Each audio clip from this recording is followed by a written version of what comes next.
അനുഗ്രഹിക്കപ്പെട്ട ഈ നല്ല സമയത്തെ ഓർത്ത് കർത്താവിനെ മഹത്വപ്പെടുത്തുകയും ദൈവത്തെ സ്തുതിക്കുകയും ചെയ്യുന്നു. ജോയ്സ് ടി വിയിലൂടെ ഞങ്ങളെ ശ്രദ്ധിക്കുന്ന എല്ലാ പ്രിയപ്പെട്ട ദൈവമക്കൾക്കും വേഗം വരുന്ന യേശു ക്രിസ്തുവിൻ്റെ ധന്യനാമത്തിൽ ഞങ്ങളുടെ സ്നേഹവും വന്ദനവും അറിയിക്കുന്നു. Price the Lord. ഇന്ന് പകലിൽ തൻ്റെ ജീവിതാനുഭവം നമ്മുമായിട്ട് ഷെയർ ചെയ്യുവാൻ കടന്നു വന്നിരിക്കുന്നത് ബ്രദർ ശിവൻ കണ്ണൂരിൽ നിന്നാണ്. ആ പ്രിയപ്പെട്ട സഹോദരനെ ഓർത്ത് ഞാൻ ദൈവത്തെ സ്തുതിക്കുകയും ദൈവത്തെ മഹത്വപ്പെടുത്തുകയും ചെയ്യുന്നു. പ്രിയ സഹോദരൻ ശിവനെ കുറിച്ച് പറയുമ്പോൾ ചില വർഷങ്ങൾക്ക് പിന്നിൽ തൻ്റെ ജീവിതത്തിൽ ഒരു വലിയ അപകടത്തെ താൻ അഭിമുഖീകരിക്കേണ്ടതായിട്ട് വന്നു. ആ അപകടം മുഖാന്തരം തൻ്റെ നെഞ്ചിന് താഴോട്ട് അത് പാരലൈസായി പോയതായ ഒരു അനുഭവമാണ് തൻ്റെ ജീവിതത്തിൽ അങ്ങനൊരു സിറ്റുവേഷൻ തന്നെ എത്തിച്ചേരുവാനിടയായി തീർന്നു.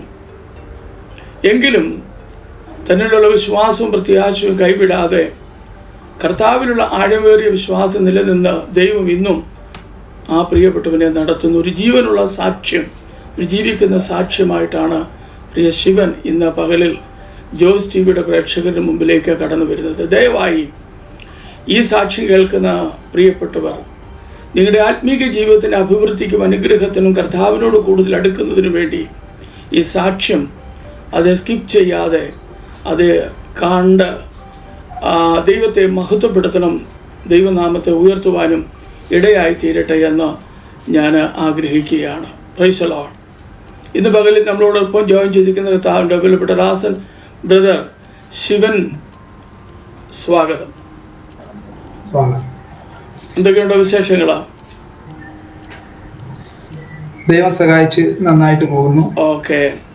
തൻ്റെ ജീവിതാനുഭവത്തിലേക്ക് കടന്നു പോകുന്നതിന് മുമ്പ് ഒരു വാക്ക് ദൈവസന്നിധി നമുക്ക് പ്രാർത്ഥിക്കാം.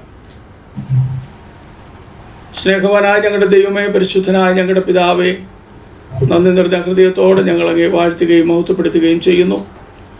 ഇന്ന് ജോയ്സ് ടിവിയുടെ പ്രേക്ഷകരോടൊപ്പം അത് ജോയിൻ ചെയ്തിരിക്കുന്ന പ്രിയ സഹോദരൻ ശിവനെ ഓർത്ത ദൈവത്തെ സ്തുതിക്കുന്നു. തൻ്റെ ജീവിതാനുഭവങ്ങൾ കേൾവിക്കാരാകുന്ന ഞങ്ങൾക്കെല്ലാവർക്കും അനുഗ്രഹമായി തീരുവാൻ, കർത്താവിലേക്ക് കൂടുതൽ അടുക്കുന്ന ഒരു അനുഭവമായി തീരുവാൻ സ്വർഗത്തിലെ ദൈവം അവിടുന്ന് കൃപ ചെയ്യണമെന്ന് പ്രാർത്ഥിക്കുന്നു. കരങ്ങൾ ഏൽപ്പിക്കുന്നു. യേശു കർത്താവിൻ്റെ നാമത്തിൽ ചോദിക്കുന്നു, ദയതോന്നി കേൾക്കുമാറാകണമേ. ആമേൻ. Praise the lord. തുടർന്നുള്ള സമയങ്ങൾ ബ്രദർ ശിവനുള്ളതാണ്. തൻ്റെ ജീവിതാനുഭവങ്ങൾ പ്രേക്ഷകരുമായി ഷെയർ ചെയ്യാം. Praise the lord. ദൈവനാമത്തിന് മഹത്വമുണ്ടാകട്ടെ.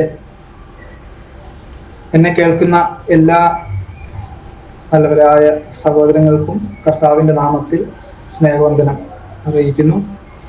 അതുപോലെ തന്നെ ഇന്ന് നിങ്ങളുമായിട്ട് എൻ്റെ ജീവിതാനുഭവം പങ്കുവെക്കുവാനും അത് അനേകർക്ക് ഗുണമായി തീരുവാനും തക്കവണ്ണം ഇടയാകട്ടെ എന്ന് ആത്മാർത്ഥമായിട്ട് പ്രാർത്ഥിക്കുന്നു.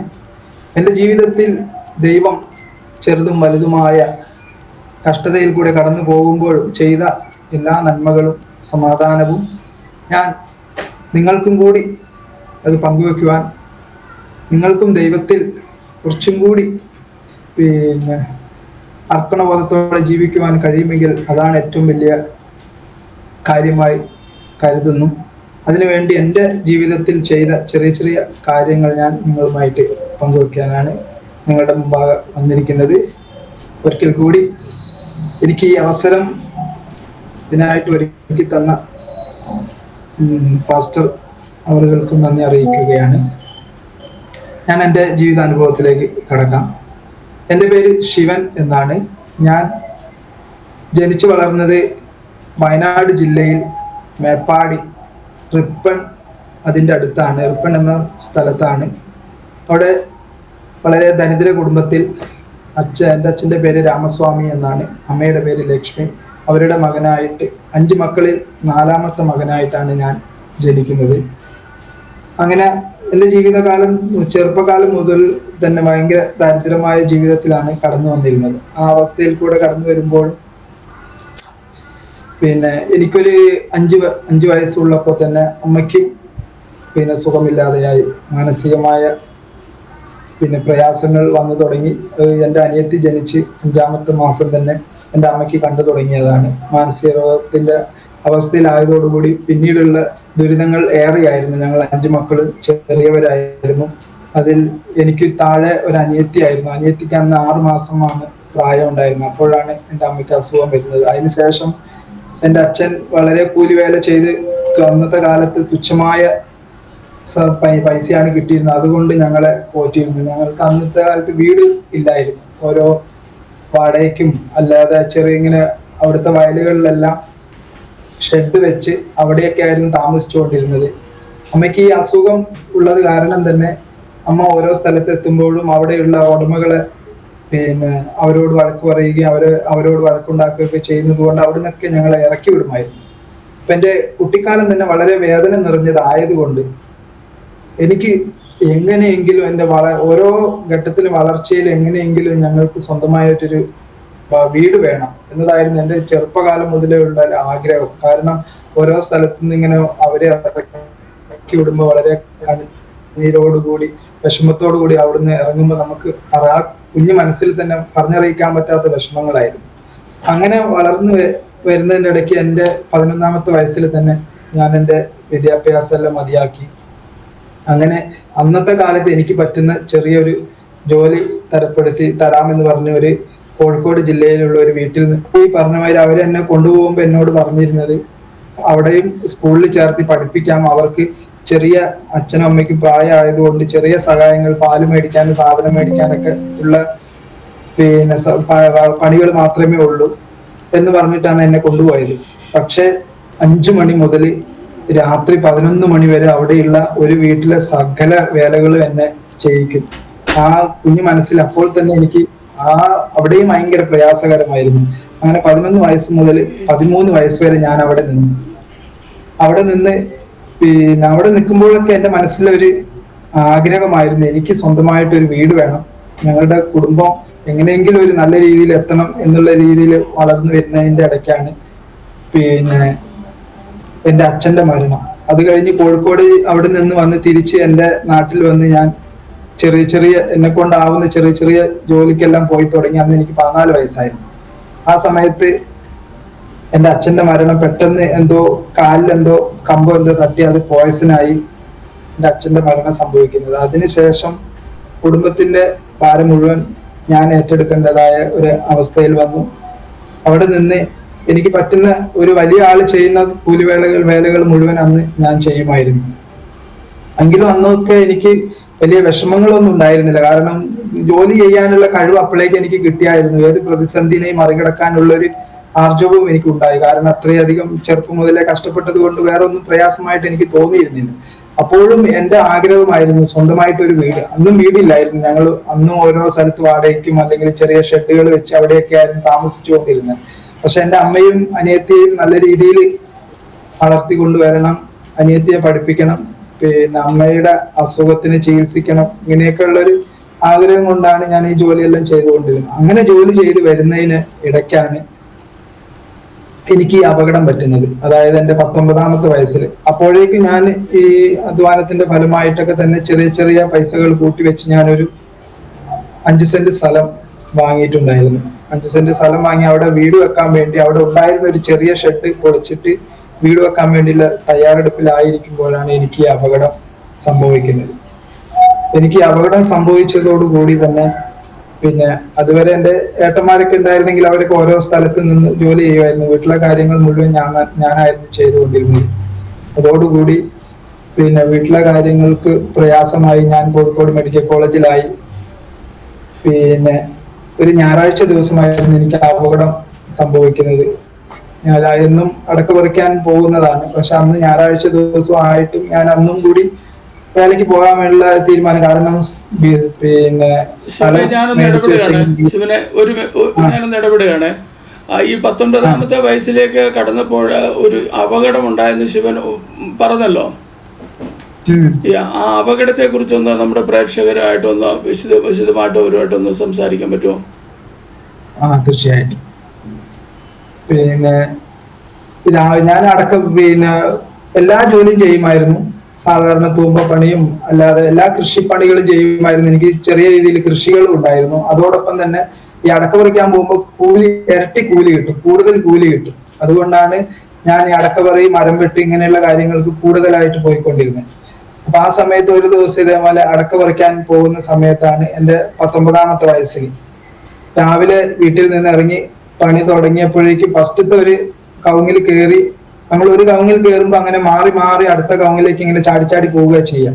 ഒരെണ്ണത്തിൽ കയറി ഇങ്ങനെ കൈ തെന്നിയപ്പോ എനിക്ക് തോന്നി ഇവിടെ എന്തോ പ്രയാസമുണ്ട്. അന്ന് പക്ഷെ രാവിലെ തന്നെ എനിക്കൊരു പ്രയാസം ഉണ്ടായിരുന്നു മനസ്സിൽ. എന്തോ ഒരു എന്ന് ഞാൻ വീടുമോ, ഇതെന്റെ അവസാനത്തെ പോക്കാണോ എന്നൊക്കെ എനിക്ക് എന്റെ മനസ്സിൽ ഒരു ആകുലത ചിന്തകൾ ഉണ്ടായിരുന്നു. എങ്കിലും ഞാൻ അന്ന് പോയി പണി തുടങ്ങി. ആ തെന്നിയ മരത്തിൽ നിന്ന് ഇറങ്ങി വേറൊരു മരത്തിൽ പോയിട്ട് ഞാൻ കയറിയപ്പോഴാണ് അവിടെ നിന്ന് ഞാൻ അടുത്ത മരത്തിലേക്ക് അങ്ങനെ ആടി പോകുന്ന സമയത്ത് എൻ്റെ കൈ വിട്ടുപോയി. അപ്പുറത്തെ മരത്തിൽ എത്തിയതുമില്ല, ഇവിടുത്തെ കൈ വിട്ടുപോവുകയും ചെയ്തു.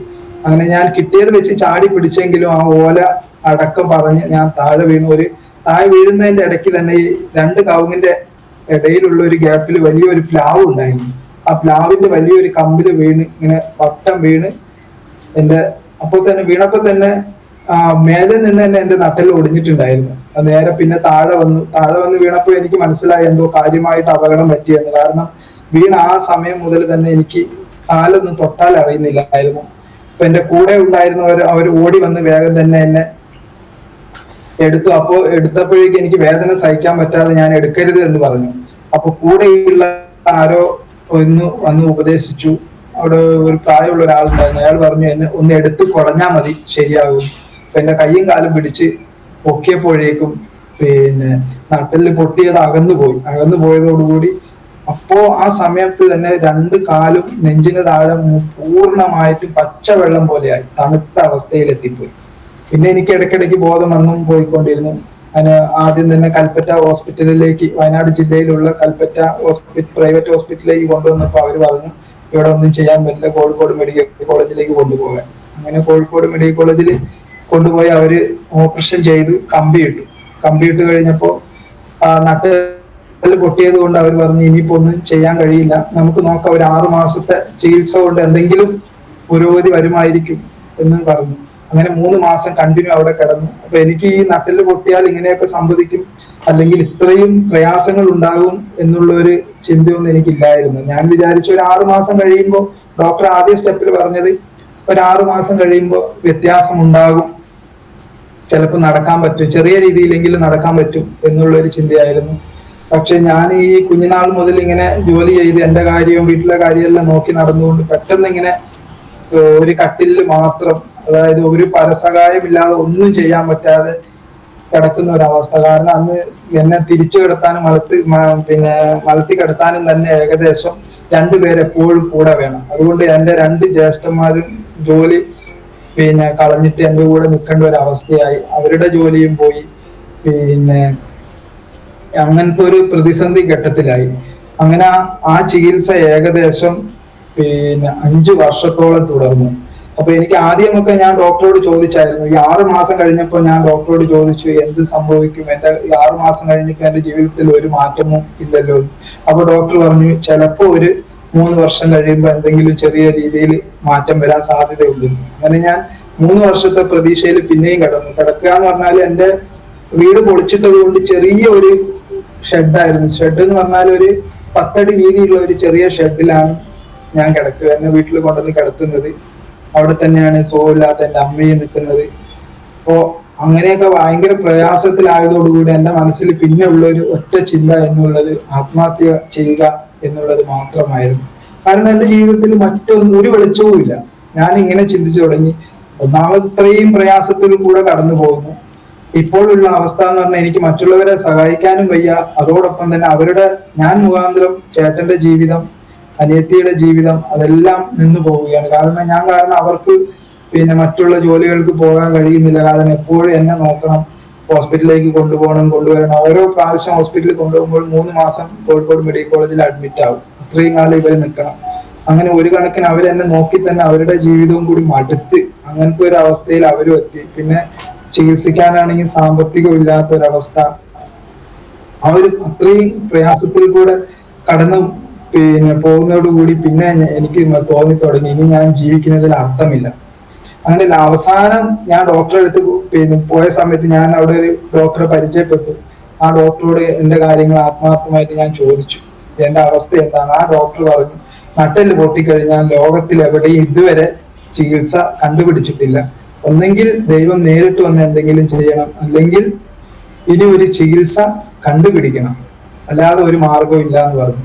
പിന്നെ ഡോക്ടർ പറഞ്ഞു, വീൽ ചെയറിൽ ഇങ്ങനെ ജീവിക്കാം, വീൽ ചെയറൊക്കെ വീൽ ചെയറിൽ ഇങ്ങനെ പരിശീലനം നടത്തിയാൽ എല്ലാ കാര്യങ്ങളും സ്വയം ചെയ്ത് ജീവിക്കാം, അതുപോലത്തെ ഒരു സാഹചര്യം വീട്ടിലാക്കിയാൽ മതി. പക്ഷെ അങ്ങനത്തെ ഒരു സാഹചര്യം പോയിട്ട് ഒന്ന് വീൽ ചെയറിലേക്ക് ഇരിക്കാൻ പോലുള്ള ഒരു അവസ്ഥയും ഇല്ല, വീൽ ചെയറും ഇല്ലായിരുന്നു ആ സമയത്ത്. അതോടുകൂടി ഞാൻ എൻ്റെ മനസ്സിലേക്ക് ഒരു ചിന്ത വന്നു തുടങ്ങി, ഇനിയിപ്പോ ജീവിച്ചിട്ട് കാര്യമില്ല. കാരണം എനിക്ക് ഉപകാരമില്ല, അല്ലെങ്കിൽ മറ്റുള്ള ആർക്കും തന്നെ എന്നെ കൊണ്ട് ഒരു ഉപകാരമില്ല. അതോടുകൂടെ തന്നെ ഉപകാരമില്ല എന്ന് മാത്രമല്ല, അന്ന് എൻ്റെ അനിയത്തി ഏകദേശം കല്യാണപ്രായമായി വരുന്നു. എൻ്റെ ജ്യേഷ്ഠൻ കല്യാണം കഴിച്ചിട്ടില്ല. അമ്മയ്ക്കാണെങ്കിൽ മാനസിക രോഗം. ഈ മാനസിക രോഗം കൊണ്ട് ആരും തന്നെ അങ്ങനെ വരില്ല. അതോടുകൂടി ഈ ഒരു അവസ്ഥയിൽ ഞാനും ആയതോടുകൂടി ജ്യേഷ്ഠന്റെ ജീവിതം ഇല്ലാതെയാവും, അനിയത്തിയുടെ ഇനി ആരും കല്യാണം വരില്ല എന്നൊക്കെ ഉള്ളൊരു ചിന്ത വന്നപ്പോ എന്റെ ജീവിതം കൊണ്ട് അവർക്കും കൂടി ജീവിതം നഷ്ടപ്പെടുന്ന ഒരു അവസ്ഥ വരും എന്നുള്ള ഒരു ചിന്ത എന്നെ വല്ലാതെ കീഴടക്കി. അതോടുകൂടി ഒട്ടും സമാധാനമില്ലാത്ത അവസ്ഥ. സമാധാനമില്ല എന്ന് പറഞ്ഞാൽ ഉറക്കവുമില്ല, സമാധാനവും ഇല്ല, ടെൻഷൻ. അവരെനിക്ക് ഭക്ഷണം കൊണ്ടു തരുമ്പോൾ ഞാൻ ആ ഭക്ഷണം എടുത്ത് എറിയും. കാരണം എന്റെ മനസ്സിലെ അസ്വസ്ഥത കൊണ്ട് എനിക്ക് ഒന്നും ഉൾക്കൊള്ളാൻ പറ്റാത്ത അവസ്ഥ. ഈ സുഖമില്ലാത്ത അമ്മയാണ് എനിക്ക് ഭക്ഷണം കൊണ്ട് തരിക, പക്ഷെ എനിക്കത് ഉൾക്കൊള്ളാൻ പറ്റുന്നില്ല, ഞാനതെടുത്ത് എറിയും. അതുപോലെ തന്നെ എങ്ങനെയെങ്കിലും ഒന്ന് ഉറങ്ങി വരുമ്പോ അമ്മ വന്ന് വിളിക്കും, അത് വിളിക്കുമ്പോൾ എനിക്ക് അത് ഉൾക്കൊള്ളാൻ പറ്റില്ല, അപ്പൊ അമ്മയോട് ദേഷ്യം പിടിക്കും. എല്ലാം കൂടി ആ ഒരു എന്താ പറയുക, ശരിക്കും ഞാനും ഒരു മാനസിക രോഗിയെ പോലെ ഒരു അവസ്ഥയായി. ആ സമയത്തെല്ലാം ഞാൻ ഏറ്റവും കൂടുതൽ പ്രാർത്ഥിച്ചത് എനിക്ക് സമാധാനം കിട്ടണമെന്നായിരുന്നു. കാരണം എനിക്ക് നടക്കണം എന്ന് പോലും എനിക്ക് തോന്നിയിട്ടില്ല. പക്ഷെ എന്റെ സമാധാനം ഇല്ലാത്ത ഒരു അവസ്ഥ എനിക്ക് സങ്കല്പിക്കാൻ പോലും പറ്റില്ല, അത്രയ്ക്ക് പ്രയാസമായിരുന്നു. ആ ഇടയ്ക്കാണ് എന്റെ ഞാൻ കരാട്ട പഠിക്കാൻ പോയിരുന്നു. അപ്പൊ കരാട്ട പഠിക്കാൻ പോയ ഒരു അധ്യാപകൻ ഇങ്ങനെ അവിടെ ഞങ്ങളുടെ അടുത്ത് ഒരു ധ്യാനം നടക്കുന്നുണ്ട്, കോട്ടയിൽ നിന്നുള്ള ഒരു ധ്യാനമായിരുന്നു അന്ന്. ആ ധ്യാനത്തിന്റെ അവിടെ വന്നാൽ ചിലപ്പോൾ സുഖമാകും എന്ന് കേട്ടപ്പോ അദ്ദേഹം തന്നെ എനിക്ക് ഓട്ടോ കൂലിയൊക്കെ തന്ന് എന്നെ കൊണ്ടുപോകാൻ സഹായിച്ചു. അവിടെ ധ്യാനത്തിന് പോയി അവിടെ ഇരുന്നപ്പോഴാണ് അവിടെ ഒന്ന് രണ്ട് ചെറിയ ചെറിയ അത്ഭുത പ്രവൃത്തികളൊക്കെ നടന്നു. ചെറിയ കുഞ്ഞുങ്ങൾക്കെല്ലാം ഓടി നടക്കാനൊക്കെ തുടങ്ങിയപ്പോൾ എനിക്കൊരു ചെറിയൊരു വിശ്വാസം വന്നു തുടങ്ങി. അങ്ങനെ അന്ന് മുതൽ ഞാൻ പ്രാർത്ഥിക്കുന്നതിനോടൊപ്പം എൻ്റെ ഇഷ്ട ദൈവം അയ്യപ്പനായിരുന്നു. അയ്യപ്പനോടായിരുന്നു ഞാൻ മുമ്പേ എല്ലാം പ്രാർത്ഥിച്ചുകൊണ്ടിരുന്നത്. അതുപോലെ തന്നെ ഞാൻ ചെറുപ്പം മുതലേ തന്നെ ഒരു ഹൈന്ദവ ഭക്തനായിരുന്നു. എന്നും അമ്പലത്തിൽ പോകും, തിരിച്ചു വരും. അതുപോലെ അമ്പലത്തിന്റെ എല്ലാ കാര്യങ്ങളും ഞാൻ ഒരുവിധം വലുതായ മുതൽ എല്ലാ കാര്യങ്ങളും ചെയ്തുകൊണ്ടിരുന്നത്. അപ്പോ ഈ അമ്പലത്തിലൊക്കെ പോകുന്നെങ്കിൽ യഥാർത്ഥമായ ഒരു സമാധാനമോ സന്തോഷമോ എനിക്ക് ലഭിച്ചിരുന്നില്ല. അതുപോലെ തന്നെ ഞാൻ കവുങ്ങിൽ നിന്ന് വീഴുന്നതിന്റെ ഒരു 3 ദിവസം മുമ്പേ, അതായത് ഞാൻ ഞായറാഴ്ച വീഴുന്നു, വെള്ളിയാഴ്ച ദിവസം ഞങ്ങളുടെ അവിടെ ഒരു അമ്പലത്തിൽ പ്രശ്നം വെച്ചിരുന്നു. പ്രശ്നം വെച്ച സമയത്ത് ഏതാണ്ട് തൃശ്ശൂർ ഭാഗത്തിൽ നിന്നാണ് ഏതൊക്കെയോ രണ്ട് മൂന്ന് നമ്പൂതിരിമാര് വന്നിട്ടാണ് അവിടെ പരിഹാരം ചെയ്യാൻ വേണ്ടി വന്നത്. അങ്ങനെ അമ്പലത്തിൽ ഈ പ്രശ്നം വെച്ച് നോക്കിയിട്ട് പറഞ്ഞു, ഇന്ന സ്ഥലങ്ങളിൽ ഇന്നമാതിരി അപകടങ്ങൾ പറ്റിയിട്ടുണ്ട്, ആള് തൂങ്ങി മരിച്ചിട്ടുണ്ട്, അതുകൊണ്ട് ഇനിയും അതുപോലെയുള്ള അപകടങ്ങൾ സംഭവിക്കും എന്ന് പറഞ്ഞു. അത് കേട്ടപ്പോൾ മുതൽ ഞാൻ ആ അമ്പലത്തിൽ നിന്ന് തിരിച്ചു വരുമ്പോ ഞാനിങ്ങനെ ആലോചിച്ച്, അതായത് ഞാൻ വീണ അതേ സ്ഥലത്ത് എത്തിയപ്പോ ഞാനിങ്ങനെ ആലോചിച്ചു, ഈ ദൈവങ്ങളെല്ലാം ഇങ്ങനെ ചെയ്താൽ ഞങ്ങൾ എന്ത് ചെയ്യും? ഞാനാണെങ്കിൽ എപ്പോഴും മരം കയറി നടക്കുന്ന ഒരു മനുഷ്യൻ, ഇങ്ങനെയുള്ള ജോലി ചെയ്യുന്നവരൊക്കെ ഇങ്ങനെ അപകടം പറ്റുന്ന ദൈവം തന്നെ പറയുകയാണെങ്കിൽ, ഇനിയും സംഭവിക്കുന്ന ദൈവം പറയുകയാണെങ്കിൽ പിന്നെ ഈ ദൈവത്തിനെ കൊണ്ട് എന്താണ് ഉപകാരം എന്ന ഒരു ചിന്ത എന്റെ മനസ്സിൽ വന്നു. അതോടുകൂടി എന്റെ മനസ്സാകെ അസ്വസ്ഥതയായി. കാരണം നമ്മൾ എന്ത് തന്നെ പ്രശ്നങ്ങൾ വന്നാലും നമ്മൾ പരിഹാരം തേടി പോകുന്നത് ദൈവത്തിന്റെ അടുത്തേക്കാണ്. ദൈവം എന്ന് പറയുന്ന അമ്പലങ്ങളിലോ അല്ലെങ്കിൽ കാവുകളിലോ അവിടെയാണ് പോകുന്നത്, നമ്മൾ ഭക്തിയോടെ പോയി നമ്മളുടെ കാര്യങ്ങൾ വരുന്നു. പക്ഷെ ഈ ദൈവം തന്നെ ഇങ്ങനെ ചെയ്യുകയാണെങ്കിൽ നമ്മൾ എന്ത് ചെയ്യുന്നുള്ളൊരു മനസ്സിന് വല്ലാതെ ഒരു സംഘർഷം വന്നു. പക്ഷെ എനിക്ക് എങ്ങനെയാ അവിടെ ഏത് സ്ഥലത്ത് എത്തിയപ്പോഴാണ് എനിക്ക് തോന്നിയത്, അതേ സ്ഥലത്ത് വെച്ചിട്ടാണ് എനിക്ക് അപകടം സംഭവിക്കുന്നത്, ഈ കവുങ്ങിന്റെ മുകളിൽ നിന്ന് വീഴുന്നത്. അതോടുകൂടി ഇതും കൂടി ഇങ്ങനെ സംഭവിച്ചതോടുകൂടി എനിക്ക് ദൈവം എന്ന് കേൾക്കുമ്പോഴേ വെറുപ്പും ദേഷ്യവും അല്ലാത്തൊരവസ്ഥയായി. കാരണം അതുകൊണ്ട് പിന്നെ ഒരു ഒരു വിശ്വാസവും ഇല്ലാത്ത ഒരവസ്ഥയായി. അങ്ങനെ ഇരിക്കുമ്പോഴാണ് എങ്കിലും എന്റെ വേദന കൊണ്ട് ഞാൻ എപ്പോഴും അയ്യപ്പനോട് പ്രാർത്ഥിക്കുമായിരുന്നു. അതോടൊപ്പം ആ ധ്യാനത്തിന് പോയ അന്ന് മുതൽ ഞാൻ എന്തോ യേശുക്രിസ്തുവിനോട് ഒരു വിശ്വാസം എന്ന് പറയാനൊന്നുമില്ല, എന്നാലും ഒരു ചെറിയൊരു അറിവ് കിട്ടിയതുകൊണ്ട് ഞാൻ യേശുക്രിസ്തുവിനോട് പ്രാർത്ഥിക്കുന്നത് മുഴുവൻ എനിക്ക് ക്ഷമ കിട്ടണം, എനിക്ക് സമാധാനം കിട്ടണം, എനിക്ക് ഉറങ്ങാൻ പറ്റണം എന്നുള്ളതായിരുന്നു. കാരണം ഞാൻ ഈ വീണതിന് ശേഷം ഞാൻ ഉറങ്ങിക്കൊണ്ടിരുന്നത് ഉറക്കഗുളിക കഴിച്ചിട്ടായിരുന്നു. ഉറക്കഗുളിക എന്ന് പറഞ്ഞാൽ ഒരു ദിവസം ആദ്യം ഒരെണ്ണം കഴിച്ചാൽ ഉറങ്ങുമായിരുന്നു, പിന്നെ 2 കഴിക്കേണ്ടി വന്നു, പിന്നെ ചിലപ്പോൾ 3 കഴിക്കും. 3 ഉറക്കഗുളിക കഴിച്ചാൽ ഇന്ന് രാവിലെ കഴിക്കും, അല്ല ഇന്ന് രാത്രി കഴിക്കും, അങ്ങനെ പിറ്റേ ദിവസം ഉച്ചയാകുമ്പോൾ എഴുന്നേക്കും, എന്തെങ്കിലും കഴിക്കും, പിന്നെയും അന്ന് രാത്രി വീണ്ടും കഴിക്കും. ഇങ്ങനെ കുറച്ച് സമയം മാത്രം ഉണർന്നിരിക്കുന്ന ഒരു അവസ്ഥയൊക്കെ എന്റെ ജീവിതത്തിലേക്ക് കടന്നു വന്നു. അങ്ങനെയാണ് ഞാൻ ജീവിതം നിൽക്കുക. കാരണം ഉണർന്നു കഴിഞ്ഞാൽ സമാധാനമില്ല, ഭയങ്കര പ്രയാസം മാനസികമായിട്ടും എല്ലാം. ഞാൻ പുറത്ത് ആരെയും വിഷമിപ്പിക്കാതിരിക്കാൻ വേണ്ടി പുറമെ എല്ലാവരോടും ചിരിച്ച് വർത്താനം പറഞ്ഞ് അങ്ങനെയൊക്കെ ഇരിക്കുന്നെങ്കിലും എൻ്റെ ഉള്ളിൻ്റെ ഉള്ളിൽ തീരെ ഒരു വല്ലാത്തൊരു അവസ്ഥയാണ്. ആ അവസ്ഥയെ മറികടക്കാൻ ആകെ എനിക്കുണ്ടായിരുന്ന പോകുമ്പോൾ ഈ ഉറക്കഗുളിക കഴിക്കുക എന്നുള്ളതായിരുന്നു. അങ്ങനെ കഴിച്ച് ജീവിച്ചുകൊണ്ടിരുന്ന ഞാൻ ഈ ക്രിസ്തുവിനോട്, അതായത് ഞാൻ അന്ന് ആ ധ്യാനത്തിന് പോയി വന്ന് ചെറിയ രീതിയിലുള്ള ഒരു വിശ്വാസം വന്നതോടുകൂടി ഞാൻ ഈ അയ്യപ്പനോടും അല്ല മറ്റുള്ള ദൈവങ്ങളോടൊക്കെ പ്രാർത്ഥിക്കുന്നതിന്റെ കൂടെ ഞാൻ യേശു ക്രിസ്തുവിനോട് ചെറിയ രീതിയിൽ പ്രാർത്ഥിച്ചു. അന്ന് മുതൽ ഞാൻ പ്രാർത്ഥിക്കുന്നത് പറഞ്ഞാൽ എനിക്ക് ഉറങ്ങാൻ പറ്റണം, എനിക്ക് സമാധാനം കിട്ടണം എന്നതായിരുന്നു. പക്ഷെ അങ്ങനെ പ്രാർത്ഥിച്ച് കഴിയുമ്പോൾ തന്നെ ഞാൻ അറിയാതെ ഉറങ്ങിപ്പോകും. അങ്ങനെ സംഭവിക്കുന്നതുകൊണ്ട് ഈ പ്രാർത്ഥന ഞാൻ തുടർന്നുകൊണ്ടിരുന്നു, പയ്യെ തുടർന്നുകൊണ്ടേയിരുന്നു. അങ്ങനെ ഞാൻ ഉറങ്ങിപ്പോകുമായിരുന്നു. അതിന്റെ ഇടയ്ക്കാണ് വീണ്ടും എനിക്ക് ഈ കിടന്ന് ശരീരത്തിന്റെ അടിയിൽ ബെഡ് സോർ ഉണ്ടായി. അതായത് കിടന്നിട്ട് പൊട്ടുക എന്നൊക്കെ പറയും. ഞങ്ങളുടെ ആകെ ഒരു അവസ്ഥ എന്ന് പറഞ്ഞാൽ ഇരിക്കുക എന്നുള്ളതാണ്. കാരണം നെഞ്ചിന്റെ താഴേക്ക് പൂർണ്ണമായിട്ടും ചലനശേഷിയില്ല, തൊട്ടാൽ അറിയില്ല, വേദനയില്ല, സ്പർശന ശേഷിയില്ല. ആകെ ഉള്ളത് എന്ന് പറഞ്ഞാൽ പുകച്ചിൽ എന്ന് പറഞ്ഞാൽ നമ്മളുടെ തീ പൊള്ളിയാനുള്ള ഒരു അവസ്ഥ. അതേപോലെയാണ് നെഞ്ചിന്റെ താഴത്തേക്ക് പൂർണ്ണമായിട്ടും. അത് ഇന്നും ഉണ്ട്, ആ അവസ്ഥയ്ക്ക് മാറ്റമൊന്നും വന്നിട്ടില്ല. അപ്പോ ഈ രീതിയിൽ ഇങ്ങനെ കടന്നു പോകുന്ന ഒരു അവസ്ഥ. ഇതൊക്കെ കൊണ്ടാണ് നമുക്ക് ഉറങ്ങാൻ പറ്റാത്തത്. ഇങ്ങനെ ഇരിക്കുമ്പോഴാണ് ഞാൻ ഈ അതിന്റെ കൂടെ ബെഡ് സോർ വന്നു. ബെഡ് സോർ എന്ന് പറഞ്ഞാല് ഈ ഇടത്ത് ഭാഗത്ത് അടിഭാഗത്ത് പൊട്ടി ആ വലിയൊരു ഹോളായി ഒരു കൈ ഉള്ളിലേക്ക് കടന്നു പോകും. അത് നമ്മുടെ വീട്ടിലാണെങ്കിൽ അതിനുള്ള സൗകര്യങ്ങളില്ല, ശുശ്രൂഷിക്കാൻ കുഴപ്പമില്ല, ഹോസ്പിറ്റലിൽ പോയി സ്ഥിരം കിടക്കാനുള്ള ഒരു അവസ്ഥയില്ല. ഇങ്ങനെയുള്ള ഒരു അവസ്ഥയിൽ കൂടെയൊക്കെ കടന്നു പോകുമ്പോഴാണ് അവസാനം ഞാൻ തീരുമാനിച്ചു. അതിന്റെ മുമ്പേ ഞാൻ ഡോക്ടറെ അടുത്ത് നിന്ന് ഈ ഉറക്കഗുളിക 4 ഉറക്കഗുളിക ഡോക്ടർ എഴുതിയിരുന്നു. ഉറക്കമില്ല എന്ന് പറഞ്ഞത് കൊണ്ട് ഡോക്ടർ നിർബന്ധിച്ചിട്ട് ഞാൻ എഴുതി മേടിച്ചതാ. ആ 4 എന്നുള്ളത് ഞാൻ നല്ല തിരുത്തി അത് 10 ആക്കി.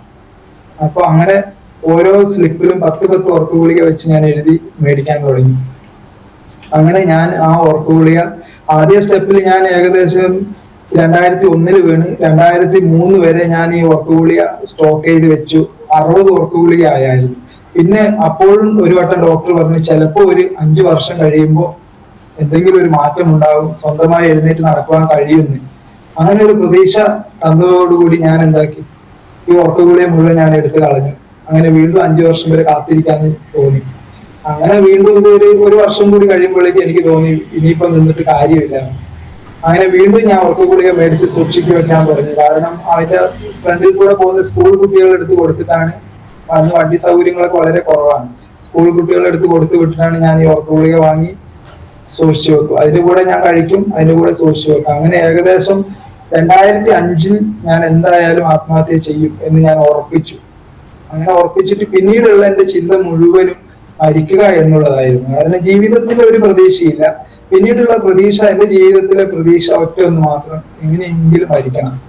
അങ്ങനെ മരിക്കുക എന്നുള്ള ഒറ്റ ലക്ഷ്യമുള്ളത് കൊണ്ട് തന്നെ എനിക്ക് വേറെ ഒരു ചിന്തകളും ഇല്ലായിരുന്നു. നമ്മൾ മരിക്കുമല്ലോ എന്ന് വെച്ചാൽ ഒരു മരവിച്ച അവസ്ഥ. അപ്പൊ അങ്ങനെ ചിന്തിച്ചു തുടങ്ങിയപ്പോ എനിക്ക് വേറെ ജീവിതത്തെ കുറിച്ചോ അല്ലെങ്കിൽ മുറിവിനെ കുറിച്ചോ അല്ലെങ്കിൽ മറ്റുള്ള പ്രയാസങ്ങളെ കുറിച്ചോ ഒന്നും ചിന്തയില്ലായിരുന്നു. അതുകൊണ്ട് മരിക്കും എന്നുള്ള ഒരു സമാധാനം, ആ ഒരു ചിന്തയിൽ തന്നെ മുമ്പോട്ട് പോയിക്കൊണ്ടിരിക്കുമ്പോഴാണ് 2005 ഞാൻ എന്തായാലും മുറിവിന്റെ അവസ്ഥയാണെങ്കിൽ വളരെ കൂടുതലായി. അങ്ങനെ 2005 തുടങ്ങി 5-ാം തീയതി ആയപ്പോഴേക്ക് ഞാൻ 40 ഉറക്കഗുളിക കഴിച്ചു. ഉറക്കഗുളിക കഴിക്കുന്നതിന് മുമ്പേ ഞാൻ ഇങ്ങനെ പ്രാർത്ഥിച്ചു, പിന്നെ ദൈവമേ എന്നോട് ക്ഷമിക്കണം. കാരണം എനിക്ക് ജീവിതത്തിന്റെ മൂല്യം എത്രയും വലുതാണെന്ന് അറിയാം. കാരണം ഈ ഭൂമിയിൽ നമ്മൾ ജന്മം കൊള്ളുക എന്ന് പറഞ്ഞാൽ തന്നെ അത് ദൈവത്തിന്റെ വലിയ കൃപയാണ്, അല്ലെങ്കിൽ വലിയ ദയയാണ്. ദൈവം നമ്മളെ സഹായിക്കുന്നുണ്ട്. കാരണം അതിൽ തന്നെ നമ്മൾ മൃഗങ്ങളായിട്ടോ അല്ല മറ്റൊന്നുമായിട്ട് ജനിച്ചിട്ടില്ല. നമ്മൾ ജനിച്ചത് മനുഷ്യനായിട്ട്. അത് എത്രയും വലിയ ഭാഗ്യമാണ്. അങ്ങനെ കിട്ടിയ ഒരു ജീവിതം നമ്മൾ സ്വയം നശിപ്പിക്കുക എന്ന് പറഞ്ഞാൽ അത് തെറ്റാണെന്ന് എനിക്ക് അറിയാമായിരുന്നു. അതുകൊണ്ട് തന്നെ ഞാൻ ഇങ്ങനെ ചെയ്യുന്നതിന് മുമ്പേ ഞാൻ ദൈവത്തോട് ഇങ്ങനെ പറഞ്ഞു, ദൈവമേ എനിക്ക് ജീവിക്കാൻ ഒരു സാഹചര്യവും ഇല്ല. അതുകൊണ്ടാണ് ഞാൻ ഇതിങ്ങനെ ചെയ്യാൻ തീരുമാനിച്ചിരിക്കുന്നത്. അതിന്റെ ഒന്നാമത്തെ കാരണം, ഒന്നെങ്കിൽ എനിക്ക് ഈ അവസ്ഥയിൽ എനിക്ക് എവിടെയെങ്കിലും പോയി ജീവിക്കാനുള്ള ഒരു സ്ഥാപനമോ അല്ലെങ്കിൽ അങ്ങനെ എന്തെങ്കിലും ഒരു സാഹചര്യം എനിക്ക് വേണം. പക്ഷെ അന്നത്തെ അവസ്ഥ ഫോണോ ബന്ധമോ ഒന്നും ഇല്ലാത്തതുകൊണ്ട് ഇങ്ങനെ ഒരു സ്ഥാപനം ഉണ്ടാകുമെന്ന് എനിക്ക് തോന്നുന്നില്ല. കാരണം എന്റെ അവസ്ഥ ഇങ്ങനെ ആയതുകൊണ്ട് അങ്ങനെ ഒന്നും ഉണ്ടാവില്ല. രണ്ടാമത് എനിക്ക് ഒന്നെങ്കിൽ സാമ്പത്തികം വേണം, അല്ലെങ്കിൽ എന്നെ നോക്കാൻ ആള് വേണം. ഇതൊന്നുമില്ല. അമ്മയ്ക്കാണെങ്കിൽ സുഖമില്ല. ഞാൻ കാരണം മറ്റുള്ളവർക്ക് ബുദ്ധിമുട്ടല്ലാതെ ഒരു ഉപകാരമില്ല. എന്നെ നോക്കാനും ആളില്ല. ഇങ്ങനെ ഞാൻ പറഞ്ഞ് പ്രാർത്ഥിച്ച്, അതുകൊണ്ട് ദൈവമേ ഞാൻ ഒരു അവസ്ഥയും അല്ലെങ്കിൽ ജീവിക്കാൻ ഒരു മാർഗവും ഇല്ലാത്തത് കൊണ്ടാണ് ഞാൻ ആത്മഹത്യ ചെയ്യുന്നത് എന്ന് പറഞ്ഞതിന് ശേഷം ഞാൻ ഈ 40 ഉറക്കഗുളിക കഴിച്ചു. 2005 2001 വീണു. 2005 ഞാൻ ഈ ഉറക്കഗുളിക കഴിച്ചു. ഉറക്കഗുളിക കഴിച്ചു. പിന്നെ ഒരു 10 മിനിറ്റ് കഴിഞ്ഞിട്ട് എനിക്കൊന്നും സംഭവിക്കുന്നില്ല. അപ്പൊ എനിക്ക് തോന്നി, ഉറക്കഗുളിക കഴിച്ചിട്ട് ഞാൻ മരിക്കുന്നില്ലെങ്കിൽ കുത്തി മരിക്കാൻ വേണ്ടി ഞാനൊരു കത്തി കട്ടിലിന്റെ അടിയിൽ സൂക്ഷിച്ചു വെച്ചിട്ടുണ്ടായിരുന്നു. അങ്ങനെ കിടക്കയുടെ അടിയിൽ നിന്ന്. അപ്പോ പിന്നെ ഈ ഏതാണ്ട് കഴിച്ചു 10-15 മിനിറ്റ് കഴിഞ്ഞപ്പോഴും എനിക്കൊന്നും സംഭവിക്കുന്നില്ല. അപ്പൊ ഞാൻ വിചാരിച്ചു, ഇനിയിപ്പോ ഇത് കഴിച്ചിപ്പോ ഒന്നും സംഭവിക്കുന്നില്ലെങ്കിൽ ഇതിൽ കൂടെ വേറെയും പ്രയാസങ്ങൾ ഉണ്ടാകുമല്ലോ എന്ന് വിചാരിച്ച് ഞാൻ കുത്തി മരിക്കാം എന്ന് ചിന്തിച്ചിട്ട് ഞാൻ കട്ടിലിന്റെ അടിയിൽ നിന്ന് കത്തി മെല്ലെ വലിച്ചൂരി എന്റെ വയറിന്റെ നേരെ മേളിലോട്ടേക്ക് ഇങ്ങനെ പിടിക്കുമ്പോൾ ഈ കയ്യിന്റെ ഉള്ളിൽ നിന്ന് കത്തി ഇങ്ങനെ ഊർന്ന് താഴെ വീഴാൻ തുടങ്ങി. 2 വട്ടം എടുത്തപ്പോഴും കത്തി മുറുക്കെ പിടിക്കാൻ പറ്റുന്നില്ല. അപ്പൊ എനിക്ക് തോന്നി ഗുളിക ഏതായാലും എഫക്റ്റ് ആയി തുടങ്ങി, ഏറ്റു തുടങ്ങിയെന്ന് എനിക്ക് തോന്നി. അങ്ങനെ ഞാൻ അവിടെ ഞാൻ മരിച്ചു കഴിഞ്ഞാൽ എന്നെ പോസ്റ്റ്മോർട്ടം ചെയ്ത് അടക്കാനുള്ള പൈസ വരെ അന്ന് ഏതാണ്ട് 8000 രൂപയും കണ്ട് ഞാൻ പേഴ്സിൽ ഇങ്ങനെ ആരെങ്കിലും തരുന്നത് കുറേശ്ശെ സൂക്ഷിച്ച് പേഴ്സിൽ വെച്ചിട്ടുണ്ടായിരുന്നു. അതുവരെ ഞാൻ ഒരുക്കി വെച്ചിട്ടായിരുന്നു ഞാൻ ആത്മാവ്. കാരണം എന്റെ വീട്ടുകാർ അപ്പോഴേക്കും തന്നെ എന്നെ കൊണ്ട് അത്രയധികം ബുദ്ധിമുട്ട് അനുഭവിച്ചിട്ടുണ്ടായിരുന്നു. സാമ്പത്തികമായും അവരുടെ ജീവിതം തന്നെ എനിക്ക് വേണ്ടി 4-5 വർഷം ഈ കൂലിവേല പോലും ചെയ്യാൻ പറ്റാത്ത അവസ്ഥയിൽ 2 ചേട്ടന്മാർ മാത്രമാണ് എന്നെ നോക്കാണ്ടായിരുന്നത്. അപ്പൊ അവര് അതും കൂടി എനിക്ക് ഒരു ബുദ്ധിമുട്ടാവണ്ടെന്ന് വിചാരിച്ചിട്ടാണ് ഞാനിത് ചെയ്തത്. അങ്ങനെ ഞാൻ പിന്നെ ഗുളിക കഴിച്ച് കുറച്ചു നേരം കഴിഞ്ഞപ്പോഴേക്ക് പിന്നെ എനിക്ക് ഒന്നും ഓർമ്മയില്ല. പിന്നെ ചേട്ടൻ പറഞ്ഞ ഓർമ്മയുള്ളൂ. എന്റെ വായിൽ കൂടെയൊക്കെ പതയൊക്കെ വന്ന് കാലൊക്കെ അതുവരെ തളർന്നു കിടന്ന കാല് ഈ ഗുളിക കഴിച്ചു കഴിഞ്ഞപ്പോ കാല് ഭയങ്കരമായിട്ട് വിറയ്ക്കുകയും തുള്ളുകയൊക്കെ ചെയ്തെന്നാണ്. അങ്ങനെ അവര് എന്നെ എടുത്തു മെഡിക്കൽ കോളേജിൽ കൊണ്ടുപോകുന്ന വഴിക്ക് ഇവിടെ അതുപോലെ കൽപ്പറ്റ ഒരു ഗവൺമെന്റ് ഹോസ്പിറ്റൽ ഉണ്ട്. അവിടെ കയറ്റിയപ്പോ അവര് എന്നെ അവിടുന്ന് വയറ് കഴുകി. എന്നിട്ട് പറഞ്ഞ് പ്രതീക്ഷിക്കാനൊന്നുമില്ല, വേണമെങ്കിൽ നിങ്ങൾ മെഡിക്കൽ കോളേജ് കൊണ്ടുപോയിക്കോന്ന് പറഞ്ഞു. അങ്ങനെ മെഡിക്കൽ കോളേജിൽ കൊണ്ടുപോകുന്ന വഴിക്ക് വയനാട് ചുരം ഇറങ്ങുന്ന സമയത്ത് പെട്ടെന്ന് എന്റെ ചലനം പൂർണ്ണമായിട്ട് നഷ്ടപ്പെട്ടു പോയി എന്ന് പറഞ്ഞു. കാരണം അപ്പൊ ചേട്ടൻ പറഞ്ഞു, ജീപ്പ് ഡ്രൈവറോട് പറഞ്ഞു, അപ്പൊ രാത്രി ഒരു 8 മണിക്കാണ് ഞാൻ ഗുളിക കഴിച്ചത്. എന്നെ കൊണ്ടുപോകുമ്പോ ഏതാണ്ട് ഒരു 10 മണിയായി, 10-11 മണിയായി കോഴിക്കോട് ഈ ചുരത്തില് എത്തുമ്പോഴേക്കും. അപ്പോ വണ്ടി തിരിക്കുന്ന സമയത്ത് വീണ്ടും എന്റെ വിരൽ എവിടെയോ അനങ്ങി. അപ്പൊ ഡ്രൈവർ പറഞ്ഞു, ഏതായാലും നമുക്ക് മെഡിക്കൽ കോളേജ് കൊണ്ടുപോയിട്ട് അവിടുന്ന് പോസ്റ്റ്മോർട്ടം ചെയ്ത് തിരിച്ചു കൊണ്ടുവരാം എന്നുള്ള രീതിയിൽ എന്ന് പറഞ്ഞിട്ട് ചേട്ടന്റെ മടിയിലാണ് ഞാൻ കിടക്കുന്നത്. അങ്ങനെ കോഴിക്കോട് മെഡിക്കൽ കോളേജ് കൊണ്ടുപോയി. അവിടെ നിന്ന് അവര് ചികിത്സയൊക്കെ ചെയ്തു. എന്നിട്ട് അവര് പറഞ്ഞു, പ്രതീക്ഷിക്കാനൊന്നുമില്ല, നമ്മൾ ചെയ്യേണ്ടതൊക്കെ ചെയ്തിട്ടുണ്ട് എന്ന് പറഞ്ഞ് അവിടെ ഇട്ടു. അങ്ങനെ മൂക്കിൽ ട്യൂബ് വിട്ട് അങ്ങനെ ഏകദേശം ഒരാഴ്ചയോളം ഞാൻ കിടന്നു. ഒരാഴ്ച കഴിഞ്ഞപ്പോ എനിക്ക് ചെറുതായിട്ട് ഒരാഴ്ച കഴിഞ്ഞപ്പോഴാണ് എനിക്ക് ചെറുതായിട്ട് ബോധം വരികയും ഒക്കെ ചെയ്തത്. ബോധം വന്നു കഴിഞ്ഞപ്പോ പിന്നെ ഡോക്ടർമാര് എന്നോട് വന്നിട്ട് ഇങ്ങനെ ഓരോ കാര്യങ്ങളൊക്കെ ചോദിക്കുന്നുണ്ട്. അപ്പോഴേക്ക് എന്റെ കാഴ്ച നഷ്ടപ്പെട്ടിട്ടുണ്ടായിരുന്നു. ഒരു ചെറിയ മങ്ങൽ മാത്രമേ ഉള്ളൂ. പിന്നെ സംസാരശേഷി പൂർണ്ണമായിട്ട് നഷ്ടപ്പെട്ടു. ഡോക്ടർമാര് ചോദിക്കുന്നതിനൊന്നും എനിക്ക് മറുപടി പറയാൻ പറ്റുന്നില്ല. ഞാൻ പറയുന്നുണ്ട്, പക്ഷെ ശബ്ദം പുറത്തു വരുന്നില്ല. അപ്പോഴാണ് ഡോക്ടർ ഇങ്ങനെ പിന്നെ ഇത് ശബ്ദമൊന്നും പുറത്തു വരാതായപ്പോഴേക്ക് എനിക്ക് തോന്നി എന്റെ ശബ്ദവും കാഴ്ചയും കൂടി നഷ്ടപ്പെട്ടു പോയി. അങ്ങനെ അതും കൂടി പോയി എന്ന് കണ്ടപ്പോ എനിക്ക് നല്ല ഓർമ്മയുണ്ട്, പക്ഷെ സംസാരിക്കാനും പറ്റുന്നില്ല, പിന്നെ കാഴ്ചയും കിട്ടുന്നില്ല. അതുപോലെ എന്റെ ശരീരം മൊത്തം തളർന്ന പോലെ ആയി. അപ്പൊ ഞാൻ ആ അവസ്ഥയിൽ കിടന്ന് ദൈവത്തോട് ഇങ്ങനെ പ്രാർത്ഥിച്ചു, ദൈവമേ എന്നോട് ക്ഷമിക്കണം, ഞാൻ എന്തായാലും മരിച്ചിട്ടില്ല എന്ന് എനിക്ക് ഉറപ്പായി. ഞാൻ പറഞ്ഞു, എന്റെ കാഴ്ചയും സംസാരശേഷിയും എനിക്ക് തിരിച്ചു കിട്ടണം, അതുകൊണ്ട് ഇനി ഞാൻ ജീവിക്കും എന്ന് ഞാൻ അന്ന് ആ അവസ്ഥയിൽ നിന്ന് ഞാൻ തീരുമാനമെടുത്തു. അതുകൊണ്ട് എന്റെ സംസാരശേഷിയും പിന്നെ ചലനശേഷിയും എല്ലാം ഈ അവസ്ഥയിൽ എനിക്ക് പഴയ ഉണ്ടായിരുന്നത് എങ്ങനെയോ അതേപോലെ തിരിച്ചു കിട്ടണം. അതുകൊണ്ട് ഇനി ഞാൻ ഈ മരണത്തെ കുറിച്ചോ അല്ലെങ്കിൽ ആത്മഹത്യയെ കുറിച്ചോ ഞാൻ ചിന്തിക്കുകയില്ല, ഇനി ഞാൻ ജീവിക്കുന്ന അവിടെ വെച്ച് തീരുമാനമെടുത്തു. അത്ഭുതം എന്നവണ്ണം എനിക്ക് പിറ്റേ ദിവസം മുതൽ കുറേശ്ശെ കാഴ്ച തിരിച്ചു വരാൻ തുടങ്ങി. എന്റെ സംസാരശേഷി പൂർണ്ണമായിട്ട് ഒരു 3 മാസം കൊണ്ട് എന്റെ സംസാരശേഷി പൂർണ്ണമായിട്ടും തിരിച്ചു കിട്ടി. അന്നു മുതൽ എന്റെ ആത്മഹത്യ എന്നുള്ള ഒരു ചിന്ത എന്റെ ഉള്ളിൽ നിന്നും പോയി. പിന്നെ എങ്ങനെയും ജീവിക്കണം എന്നുള്ളൊരു ചിന്തയായി. അങ്ങനെ ഒരു വീൽ ചെയർ ഒക്കെ കുറെ പിന്നെ സംഘടിപ്പിച്ചു. വീൽ ചെയറിൽ ഇരുന്നിട്ടൊക്കെ ഓരോ കാര്യങ്ങളൊക്കെ ചെയ്യണം എന്നൊക്കെ തോന്നി തുടങ്ങി. അങ്ങനെ വയനാട് ജില്ലയിൽ തന്നെ ഉള്ള ഒരു ചെറിയൊരു പാലിയേറ്റീവ് സ്ഥാപനമായിരുന്നു. അവിടെ എന്നെ കൊണ്ടുപോയി ഒരാഴ്ച കൊണ്ടുപോയി ഈ ഓട കൊണ്ട് ചിരട്ട കൊണ്ടും പേനയും കരകൗശല വസ്തുക്കളൊക്കെ ഉണ്ടാക്കുന്ന ഒരു ക്ലാസ് ഒക്കെ തന്നു. അങ്ങനെ ഇരിക്കുമ്പോൾ എന്റെ മുറിവൊക്കെ അതേപോലെ തന്നെ ഉണ്ട്, വലിയ ഒരു മുറിവിന്റെ അവസ്ഥയിൽ തന്നെ ഉണ്ട്. അത് കഴിഞ്ഞ് ഞാൻ കോഴിക്കോട് മെഡിക്കൽ കോളേജിൽ കിടക്കുന്ന സമയത്താണ് പിന്നെ ഞാൻ കാരുണ്യഭവനിൽ, കണ്ണൂരുള്ള കാരുണ്യഭവനിലുള്ള മോഹനേട്ടൻ നടത്തുന്നതാണ് കാരുണ്യഭവൻ. അദ്ദേഹത്തെ കുറിച്ച് ഞാനല്ല അറിയുന്നത്, എന്റെ ചേട്ടന് എന്റെ അവസ്ഥ കണ്ടിട്ട് അവിടെയുള്ള ഒരു മാത്തിച്ചായൻ ഉണ്ടായിരുന്നു. അന്ന് കോഴിക്കോട് മെഡിക്കൽ കോളേജിൽ ഭക്ഷണമൊക്കെ കൊടുക്കുന്നത് അദ്ദേഹമായിരുന്നു. അപ്പോ അദ്ദേഹം ഇങ്ങനെ ചേട്ടനെ കണ്ട് ഇങ്ങനെ ഒരു സ്ഥാപനമുണ്ട് എന്ന് പറയുകയും ആ സ്ഥാപനത്തിന്റെ ഉടമേനെ വിളിച്ചറിയിച്ചതനുസരിച്ച് ഈ സ്ഥാപനത്തിന്റെ ഉടമ ഒരിക്കൽ എന്നെ തെരഞ്ഞ് വീട്ടിൽ വരുമ്പോഴാണ് ഞാൻ ഈ സ്വയം തൊഴിൽ പഠിക്കാനായിട്ട് പോയത്. അങ്ങനെ വീണ്ടും അടുത്ത ആഴ്ചയിൽ വരാം എന്ന് പറഞ്ഞു പോയി. അത് കേട്ടപ്പോ തന്നെ എനിക്ക് ഭയങ്കര സന്തോഷമായി. കാരണം അത് എന്നെ തെരഞ്ഞു വന്നയാള് എന്നെ പോലെ തളർന്നയാളാണ് എന്ന് കേട്ടപ്പോ എനിക്ക് ഒന്നുകൂടി സന്തോഷമായി. കാരണം തളർന്നയാളായതുകൊണ്ട് എന്റെ എല്ലാ വിഷമങ്ങളും എന്റെ പ്രയാസങ്ങളും അറിയുമല്ലോ എന്നുള്ളൊരു ചിന്ത എന്റെ ഉള്ളിലേക്ക് വന്നു. അങ്ങനെ ഞാൻ ഏതാണ്ട് 2005 നവംബർ ഏപ്രിൽ മാസം തോന്നുന്നു 19-ാം തീയതി ഞാൻ കണ്ണൂർ കാരുണ്യഭവനിൽ വരുന്നു. കാരുണ്യഭവനിൽ വന്നപ്പോഴാണ് എനിക്ക് മനസ്സിലായത്, എനിക്ക് അത്ഭുതം തോന്നി. കാരണം ഞാൻ കാരുണ്യഭവനിൽ വന്നപ്പോ ഞാൻ എന്താണോ അന്ന് പിന്നെ ഈ കിടക്കയിൽ കിടന്ന് ഞാൻ അവസാന നിമിഷത്തിൽ ഞാൻ ദൈവത്തോട് പ്രാർത്ഥിച്ചത്, അതെല്ലാ സൗകര്യം എനിക്ക് അവിടെ ഉണ്ടായിരുന്നു. കാരണം എന്റെ എല്ലാ കാര്യങ്ങളും സ്വയം ചെയ്യാൻ പറ്റും. ബാത്റൂമിൽ പോകുന്ന കാര്യവും അല്ലാത്ത കാര്യവും എനിക്ക് വീൽ ചെയറിൽ കയറി പിന്നെ കിടക്കാനും എഴുന്നേക്കാനൊക്കെ പറ്റുന്നുണ്ട്.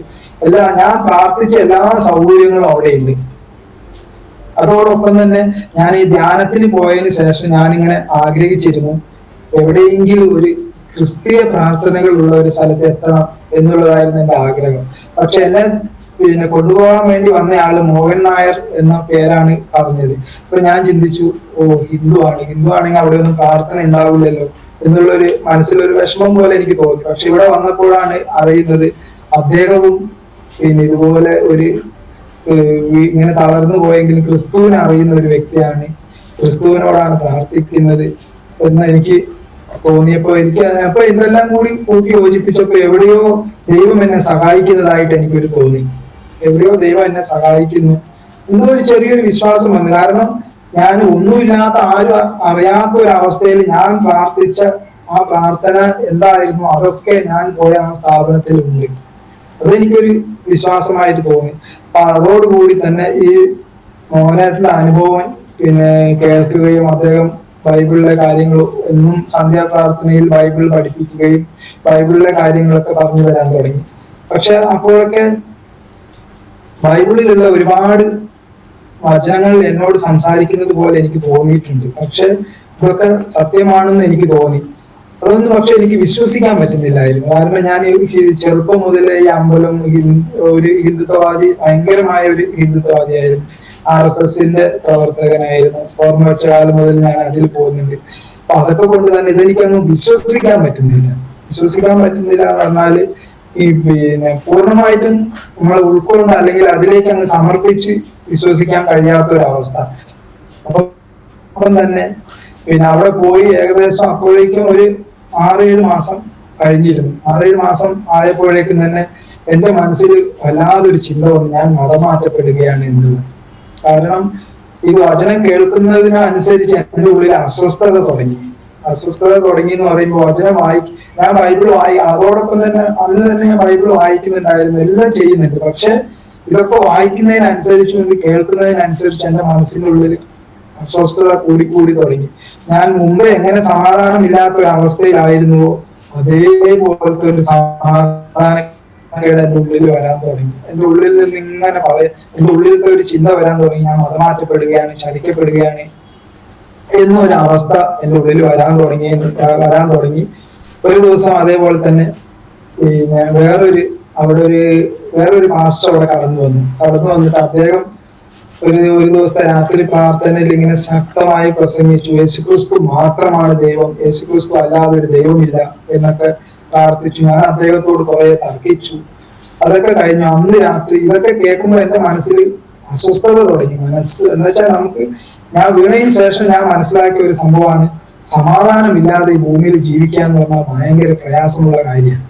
വേറെ നമുക്ക് ഭക്ഷണമില്ലെങ്കിൽ നമുക്ക് ജീവിക്കാം, പക്ഷെ സമാധാനമില്ലാതെ ജീവിക്കാൻ കഴിയില്ല, നമുക്ക് ഉറങ്ങാൻ പറ്റുന്നില്ല, ഭയങ്കര പ്രയാസം.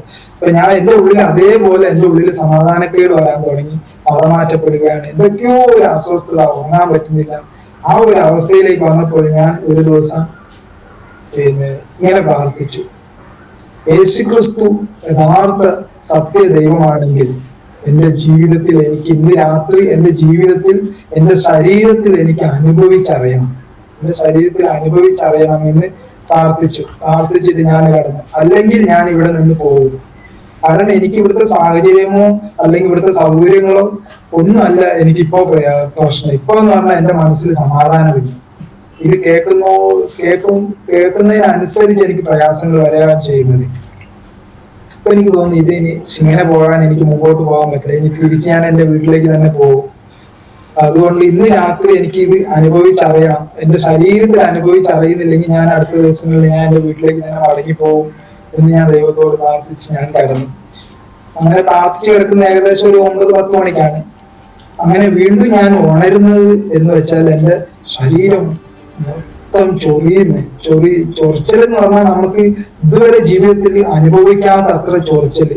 ഞാൻ എന്റെ കഴുത്തും കണ്ണും ഒക്കെ നോക്കുമ്പോ എല്ലാം വീങ്ങി, കഴുത്തിന്റെ ഈ ജോയിന്റ് ഒക്കെ ഒന്നായി, ഇങ്ങനെ അത്ര വീങ്ങി, നമുക്ക് സങ്കല്പിക്കാൻ പറ്റാത്ത അത്ര ചൊറിച്ചല്. ഞാൻ കുറെ ഇങ്ങനെ ചൊറിയുന്നതിന്റെ ഇടയ്ക്ക് ഞാൻ ഇങ്ങനെ പറഞ്ഞു, എന്താണ് ദൈവമേ ഇങ്ങനെ ചൊറിയുന്നത്? അത് പറയലും പെട്ടെന്ന് എന്റെ ഉള്ളിൽ അതെനിക്ക് ഇന്നും പറയാൻ പറ്റൂല, എന്റെ ഉള്ളിൽ നിന്നാണോ അല്ല പുറത്ത് നിന്നാണെന്ന് അറിയില്ല, ഒരു ശബ്ദം ശരിക്കും ഞാൻ കേട്ടു. നീയല്ലേ പറഞ്ഞത് പിന്നെ എന്നെ വിശ്വസിക്കണമെങ്കിൽ നിന്റെ ശരീരത്തിൽ അനുഭവിച്ചറിയണമെന്ന് നീയല്ലേ പറഞ്ഞത് എന്നൊരു ശബ്ദം. അത് ശരിക്കും വ്യക്തമായും ഭയങ്കര മുഴക്കമായും കേട്ടു. ആ സമയത്ത് ഞാനിങ്ങനെ കണ്ണ് തുറന്ന് നോക്കുമ്പോൾ എന്റെ മുമ്പിൽ വേറെ ഒന്നും കാണുന്നില്ല, മുഴുവൻ ഒരു പുക മൂടിയ അവസ്ഥ. അപ്പുറത്തേക്ക് ഞാൻ കിടക്കുന്നതിന് അപ്പുറത്തേക്ക് ഒന്നും കാണുന്നില്ല, മൊത്തം ഒരു വെള്ളം കൊണ്ട് മൂടിയ ഒരു അവസ്ഥയാണ്. പെട്ടെന്ന് ഇത് കേട്ടപ്പോഴേക്ക് ഞാൻ പറഞ്ഞു, ദൈവമേ എന്നോട് ക്ഷമിക്കണം, യേശുക്രിസ്തു ദൈവമാണെന്ന് ഞാൻ വിശ്വസിക്കുന്നു, എന്നോട് ക്ഷമിക്കണം എന്നോട് ക്ഷമിക്കണം, ഈ ചൊറിച്ചൽ എനിക്ക് മാറ്റി തരണമേ എന്ന് പ്രാർത്ഥിച്ചു. കാരണം ഒരു അടുത്ത സെക്കൻഡ് പോലും ഈ ചൊറിച്ചൽ സഹിക്കാൻ പറ്റുമെന്ന് എനിക്ക് തോന്നുന്നില്ല, അത്രയധികം ആണ് ഈ ചൊറിച്ചല്. അപ്പൊ ആ 2-3 വാക്കിൽ ഞാനിങ്ങനെ പ്രാർത്ഥിക്കുകയും എന്നോട് ക്ഷമിക്കണം എന്ന് പറയുകയും ആ ക്ഷമിക്കണം എന്ന് പറഞ്ഞതോടുകൂടി പെട്ടെന്ന് എന്റെ അവസ്ഥ മാറി എന്ന് വെച്ചാല് എങ്ങനെ പറയാ, ഒരു തീരെ കനമില്ലാത്തൊരവസ്ഥ. ഞാൻ കിടക്കുകയാണോ മേലെ പറക്കുകയാണോ പോലും അറിയുന്നില്ല, അതുപോലെ ഒരു പഞ്ഞി പോലെ കനമില്ലാതെ ആയി മാറുകയും ഞാൻ കരയുന്നുണ്ട് എന്ന് പറഞ്ഞാൽ കണ്ണുനീരിങ്ങനെ ഒഴുകി വരുന്നുണ്ട്, ഞാൻ കരയുന്നുണ്ട്. പക്ഷെ അത് സങ്കടം കൊണ്ടല്ല, എന്റെ ഉള്ളിൽ പറഞ്ഞറിയിക്കാൻ പറ്റാത്തൊരു ആനന്ദവും സന്തോഷവും, എന്തോ ഒരു ഭയങ്കര ഒരു അവസ്ഥ, അത് പറഞ്ഞാൽ പോലും പറ്റില്ല, അത്രയധികം എന്റെ ഉള്ളിൽ സന്തോഷം. അതോടൊപ്പം തന്നെ ഞാൻ എന്റെ ജീവിതത്തിൽ വന്നുപോയ എന്റെ കുറവുകളൊക്കെ ഞാൻ പോലും അറിയാതെ ഇങ്ങനെ പറഞ്ഞുകൊണ്ടേയിരുന്നു. ഞാൻ എത്ര സമയമാണെന്ന് അറിയുന്നില്ല, ഞാൻ എന്റെ ജീവിതത്തിൽ വന്ന തെറ്റുമുറ്റം അതുവരെ എന്റെ മനസ്സിലെ ചിന്ത എന്ന് പറഞ്ഞാൽ ഈ പാപത്തെ കുറിച്ചൊക്കെ കേൾക്കുമ്പോൾ ഞാൻ പറയും, ഞാൻ എന്ത് പാപ ചെയ്തത്? 10 വയസ്സ് മുതൽ ഞാൻ കഷ്ടപ്പെട്ട് പണിയെടുത്ത് 19 വയസ്സാകുമ്പോഴേക്ക് വീണു. എന്റെ നാട്ടിലാണെങ്കിൽ പോലും ഞാൻ അത്യാവശ്യം ചില സിനിമകൾക്കൊക്കെ പോയിട്ടുണ്ട്. അങ്ങനെയുള്ള കുറച്ച് കാര്യങ്ങളല്ലേ ചെയ്യുള്ളൂ, അല്ലാണ്ട് വേറെ എന്താ ഞാൻ ചെയ്തിട്ടുള്ളതെന്ന് ഈ പാപത്തെ കുറിച്ച് കേൾക്കുമ്പോഴല്ല ഇതാണ് ന്യായീകരണം. പക്ഷെ ഞാൻ ചെയ്തിരുന്നത് മുഴുവൻ തെറ്റാണെന്ന് അപ്പോഴാണ് എനിക്ക് മനസ്സിലായത്. ഞാൻ പോലും അറിയാതെ എന്റെ കുറവുകളൊക്കെ ഞാൻ തന്നെ പറഞ്ഞുകൊണ്ടിരുന്നു. അത് എത്ര നേരം തുടർന്നു എന്ന് എനിക്കറിയില്ല. പക്ഷെ അത് ഏകദേശം കുറെ നേരം കഴിഞ്ഞപ്പോഴേക്ക് ഞാൻ അറിയാതെ ഉറങ്ങിപ്പോയി. ഉറങ്ങിപ്പോയി. അങ്ങനെ രാവിലെ ഒരു 5 മണിയാകുമ്പോൾ ഞാൻ ഉണർന്ന സമയം ഇത് സംഭവിക്കുന്ന ഏകദേശം ഒരു 2 മണി 1 മണി 2 മണി സമയത്താണ്. അപ്പൊ പെട്ടെന്ന് ഞാൻ ഉണർന്ന പാട് ഞാൻ കണ്ണാടി എടുത്ത് നോക്കി. രാത്രിത്തെ അവസ്ഥയും ചൊറിച്ചലും ഉണ്ടായിരുന്നല്ലോ എന്ന് വിചാരിച്ച് ഞാൻ കണ്ണാടി എടുത്ത് നോക്കുമ്പോൾ എന്റെ ശരീരത്തിൽ ഒരു ചെറിയ ഒരു ചുമന്ന പാട് പോലുമില്ല. സാധാരണ പുഴുതൊട്ടിയോ അല്ലെങ്കിൽ മറ്റെന്തെങ്കിലും കാരണങ്ങൾ കൊണ്ടാണ് ചൊറിഞ്ഞതെങ്കിൽ എന്തെങ്കിലും ഒരു പാട് കാണാതിരിക്കില്ല. പക്ഷെ ഒന്നും തന്നെയില്ല. അത് മാത്രമല്ല, അതുവരെ ഉണ്ടായിരുന്ന സങ്കടമില്ല, വിഷമമില്ല, എന്റെ ശരീരത്തിന്റെ അവസ്ഥയെ കുറിച്ചുള്ള പ്രയാസമില്ല, പറഞ്ഞറിയിക്കാൻ പറ്റാത്ത ഒരു സന്തോഷം. ആ നിമിഷം രാവിലെ ഞാൻ എഴുന്നേൽക്കുമ്പോൾ വേറെ ഏതോ ഒരു പുതിയ ജന്മം കിട്ടിയ പോലത്തെ ഒരു അവസ്ഥയും സന്തോഷവുമാണ് എന്റെ ജീവിതത്തിൽ ഉണ്ടായത്. അപ്പോൾ തന്നെ ഞാൻ ബൈബിൾ എടുത്ത് വേഗം എഴുന്നേറ്റ പാട് ബൈബിൾ എടുത്ത് വായിക്കാൻ തുടങ്ങി. എന്നെ അറിയുന്ന പോലെ ഞാൻ അവിടെ ഇരുന്ന് ദൈവത്തോട് പ്രാർത്ഥിച്ചു. അങ്ങനെ ബൈബിൾ എടുത്ത് വായിക്കുമ്പോൾ ആ ബൈബിൾ എന്നോട് സംസാരിക്കുന്നത്, ആ ബൈബിളിലെ വാക്യങ്ങൾ മുഴുവൻ എന്നോട് സംസാരിക്കുന്നത് പോലെ തോന്നി. അതുപോലെ അതുവരെ എനിക്ക് ഉണ്ടായിരുന്ന സംശയങ്ങൾ ഒന്നും തന്നെ ഇല്ല. അത് മാത്രമല്ല, പിന്നെ അതുവരെ ഞാൻ വിശ്വസിച്ചിരുന്ന വിശ്വാസങ്ങളെല്ലാം തെറ്റാണെന്ന് എനിക്കൊരു ബോധ്യം വന്നു. ആ നിമിഷം മുതൽ ഇന്ന് വരെ ഇപ്പോഴും എനിക്ക് എന്നോട് പറയുകയാണ്, ഒരു 10,000 കോടി കൊണ്ടുതരാം ഈ വിശ്വാസമോ അല്ലെങ്കിൽ ഈ ബൈബിളെ വിട്ടുകളയണം എന്ന് വെച്ചാൽ, അല്ലെങ്കിൽ എന്നെ കൊല്ലും എന്ന് പറഞ്ഞാൽ എനിക്ക് ഇത് വിട്ടുകളയാൻ പറ്റില്ല. കാരണം ഇതിനേക്കാളും വലുതല്ല എന്റെ ജീവൻ എന്ന് എനിക്ക് ഇന്ന് കൃത്യമായിട്ട് അറിയാം. അന്ന് ലഭിച്ച സമാധാനം ഇന്നിപ്പോ 23 വർഷമായി. 2005 ലഭിച്ചതാണ് ഈ സമാധാനം. 23 വർഷമായി എന്റെ ഉള്ളിൽ സമാധാനത്തിന് ഒരു കുറവുമില്ല. ശാരീരികമായ അവസ്ഥയ്ക്ക് ഇന്നും ഒരു മാറ്റവുമില്ല. പക്ഷെ മുറിവ് ഉണങ്ങി, അതെല്ലാം ദൈവം സഹായിച്ച് പിന്നീട് കോഴിക്കോട് മെഡിക്കൽ കോളേജിൽ നിന്ന് ഓപ്പറേഷൻ ചെയ്തു. അതെല്ലാം ഉണങ്ങി വളരെ ആ അവസ്ഥയിൽ ഞാൻ മെഡിക്കൽ കോളേജിൽ വീണ്ടും പോയി. ഇതേ മെഡിക്കൽ കോളേജിൽ ഞാൻ വീണ്ടും പോയപ്പോൾ ഞാൻ പോയത് വേറൊരു മനുഷ്യനായിട്ടായിരുന്നു. ആകുലതകളില്ലാത്ത അല്ലെങ്കിൽ പെറുവീർപ്പില്ലാത്ത ഞാനൊരു മനുഷ്യനായിട്ടാണ് പോകുന്നത്. ഇവിടെ കോട്ടയത്ത് തന്നെയുള്ള ഒരു സാറാമ്മയുടെ ഡോക്ടറായിരുന്നു അന്ന് ചികിത്സിച്ചിരുന്നത്. അന്ന് ഞാൻ പോയത് ഈ കാരുണ്യഭവനിലെ ഈ മോഹൻ നായർ എന്ന് പറഞ്ഞ അദ്ദേഹവും ഉണ്ടായിരുന്നു. അദ്ദേഹത്തിന്റെ അടിയിൽ ഇതേപോലെ ബെഡ് സോർ ഉണ്ടായിട്ട് ഞങ്ങൾ 2 പേരുമാണ് കോഴിക്കോട് മെഡിക്കൽ കോളേജിൽ അപ്പുറത്തെ ഇപ്പുറത്തെ ബെഡില് നിന്ന് ഓപ്പറേഷൻ ചെയ്തു. അങ്ങനെ ആ സാറാമ്മയുടെ ഒരു ദൈവദൂതനെ പോലെ ഞങ്ങളെ വന്ന് ശുശ്രൂഷിക്കുകയും ഒക്കെ ചെയ്തു. ആ സമയത്ത് തന്നെയാണ് എനിക്ക് ഈ എന്റെ മുറിവ് ഭയങ്കര വലുതായിരുന്നു. മുറിവിന്റെ ഉള്ളില് നമുക്ക് ശരിക്കും ഒരു കൈ അടന്നു പോകും. അത്രയധികം പഴുപ്പ് ഇങ്ങനെ ഒഴുകുന്ന മുറിവായിരുന്നു. അതുപോലെ എന്റെ മുട്ടിന്റെ അവിടെ മുതൽ ഏതാണ്ട് നെഞ്ചിന്റെ ഭാഗം വരെ കളർ തന്നെ മാറി, ഒരു ചുമന്ന കളർ പോലെയായി, പഴുപ്പ് കയറിയിട്ട് ഉള്ളിലെല്ലാം പഴുപ്പ് കയറി. പക്ഷെ എങ്കിലും ഞാൻ അനുഭവിക്കുന്ന വേദനയ്ക്ക് അതിരുകളില്ല. പക്ഷെ ഞാൻ അനുഭവിക്കുന്ന സന്തോഷത്തിന് അതിരുകളില്ല. ഈ വേദനയൊന്നും എന്റെ സന്തോഷത്തിനെ കെടുത്തിക്കളയാൻ കഴിയുന്നില്ലായിരുന്നു. അപ്പോഴും ഞാൻ ചിന്തിച്ചു, ഇതേ മനുഷ്യനല്ലേ ഞാൻ മുമ്പേ ഉണ്ടായിരുന്നത്, പക്ഷെ ഇതേ വേദനയാണ് ഞാൻ അന്ന് അനുഭവിച്ചിരുന്നത്. പക്ഷെ അന്ന് അനുഭവിക്കുന്ന വേദനയ്ക്ക് മാറ്റമില്ല, പക്ഷെ എന്റെ ഉള്ളിലെ സമാധാനത്തിന് വലിയ മാറ്റം ഒന്നുള്ള ഒരു അസ്വസ്ഥതയും പ്രയാസങ്ങളും ഇന്നില്ല. അങ്ങനെ അവിടെ കിടക്കുമ്പോൾ ഈ സാധാരണയുടെ ഡോക്ടർ എന്നോട് പറഞ്ഞു എന്റെ അവസ്ഥ കാരണം 19 ദിവസം മൂത്രം പോകാതെ ഞാൻ മെഡിക്കൽ കോളേജിൽ കിടന്നു. പല ഡോക്ടർമാർ വന്ന് ട്യൂബ് ഇട്ട് നോക്കുന്നുണ്ട്, ട്യൂബ് കയറുന്നില്ല. അത്രയധികം ഇൻഫെക്ഷൻ കൂടി ഞാനിങ്ങനെ ഉറങ്ങാൻ പറ്റുന്നില്ല. കാരണം ഞാൻ ഉറങ്ങുമ്പോൾ ഞാൻ ഗ്ലൂക്കോസ് കയറ്റുന്നില്ല, ആ വെള്ളം വായിക്കൂടെ തന്നെ ഇങ്ങനെ പതഞ്ഞു വന്നുകൊണ്ടിരിക്കുന്നു, മൂത്രം പോകുന്നില്ല. അങ്ങനെ ഓപ്പറേഷൻ ചെയ്യണമെങ്കിൽ പിന്നെ ഡേറ്റ് കിട്ടിയത് ഏതാണ്ട് ഒരു 2-3 ആഴ്ചക്ക് അപ്പുറമാണ്. ഇനി പ്രൈവറ്റ് ഹോസ്പിറ്റലിൽ പോകാൻ നമ്മൾ സാമ്പത്തികമായിട്ടൊന്നുമില്ല. അങ്ങനെ കിടക്കുന്ന സമയത്ത് പിന്നെ എന്നോട് ഈ സാറാമ്മയുടെ ഡോക്ടർ ചോദിച്ചു, ഇത്രയധികം വേദന അനുഭവിച്ചിട്ടും ശിവൻ എങ്ങനെ ചിരിക്കാൻ പറ്റുന്നു എന്ന് എന്നോട് ഇങ്ങോട്ട് ചോദിച്ചതാണ് ആ ഡോക്ടർ. ഇന്ന് ആ ഡോക്ടറെ വിളിക്കാറുണ്ട്, സംസാരിക്കാറുണ്ട്. അപ്പോ പക്ഷെ അത് എനിക്ക് അറിഞ്ഞുകൂടാ. ഞാൻ അന്ന് ഡോക്ടറോട് പറഞ്ഞ മറുപടി എനിക്ക് ഓർമ്മയുണ്ട്. അതാണ്ട് 2007 തോന്നുന്നു. അങ്ങനെ ഞാൻ പറഞ്ഞു, നമ്മൾ ചിരിച്ചാലും കരഞ്ഞാലും ഒക്കെ ജീവിക്കണം. അപ്പൊ ദൈവം തരുന്ന അവസ്ഥയിൽ ചിരിച്ചുകൊണ്ട് തന്നെ നമുക്ക് ജീവിക്കാം എന്ന് ഞാൻ അങ്ങനെ പറഞ്ഞു. അതാണ് അടുത്തത്. ആ ഈ ഡോക്ടർ എന്നോട് മുറിവ് ഉണങ്ങൂല എന്ന് പറഞ്ഞ് അവിടുത്തെ വേറൊരു ഡോക്ടർ എന്നോട് പറഞ്ഞു, ഇത് വലിയ മുറിവാണ്, ഓപ്പറേഷൻ ചെയ്താൽ മുറിവ് ഉണങ്ങത്തില്ല, ചിലപ്പോൾ മരണം സംഭവിക്കുമെന്ന് പറഞ്ഞു. ഞാൻ ഡോക്ടറോട് പറഞ്ഞു, ഞാൻ ഇതുവരെ ജീവിക്കുന്നതന്നെ ഞാൻ വിചാരിച്ചിട്ടില്ല. എന്റെ ജീവിതം ഞാനായിട്ട് ഉപേക്ഷിച്ചു കളഞ്ഞാണ്.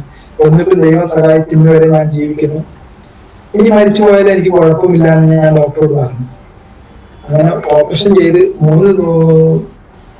ഏതാണ്ട് 12 ദിവസം കൊണ്ട് എന്റെ മുറിവിന്റെ സ്റ്റിച്ച് എടുത്തു. മുറിവ് ഉണങ്ങി, പക്ഷെ മൂത്രം പോകാതെയായി 19 ദിവസം. പിന്നെ ഞാൻ 3 മാസം അവിടെ കിടന്നു.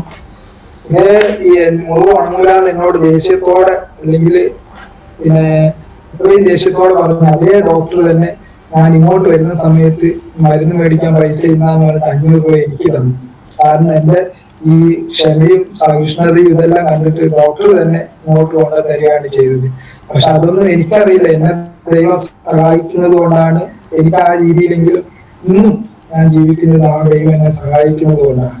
അല്ലാതെ എനിക്കായിട്ട് ഇന്നും ഒരു കഴിവോ ഒന്നുമില്ല. അതിനുശേഷം എന്റെ ജീവിതത്തിൽ ഒരു ആഗ്രഹമായിരുന്നു വീട് എന്നുള്ളത്. എങ്കിലും ഞാൻ അന്ന് മുതൽ പിന്നെ വിശ്വാസത്തോടെ പ്രാർത്ഥിക്കാൻ തുടങ്ങി. അന്ന് മുതൽ ഞാൻ പരാതിയോടെ പറഞ്ഞുകൊണ്ടിരുന്ന സംഭവങ്ങൾ ദൈവത്തെ അറിഞ്ഞതിന് ശേഷം ഞാൻ ബൈബിളിൽ ഇങ്ങനെ എഴുതി വെച്ചു. എനിക്ക് ദൈവം യഹോവ എനിക്കൊരു വീട് പണിയും ഞാൻ എഴുതി വെച്ചു. അത് ഇന്നുണ്ട് ബൈബിളിൽ വാക്യം.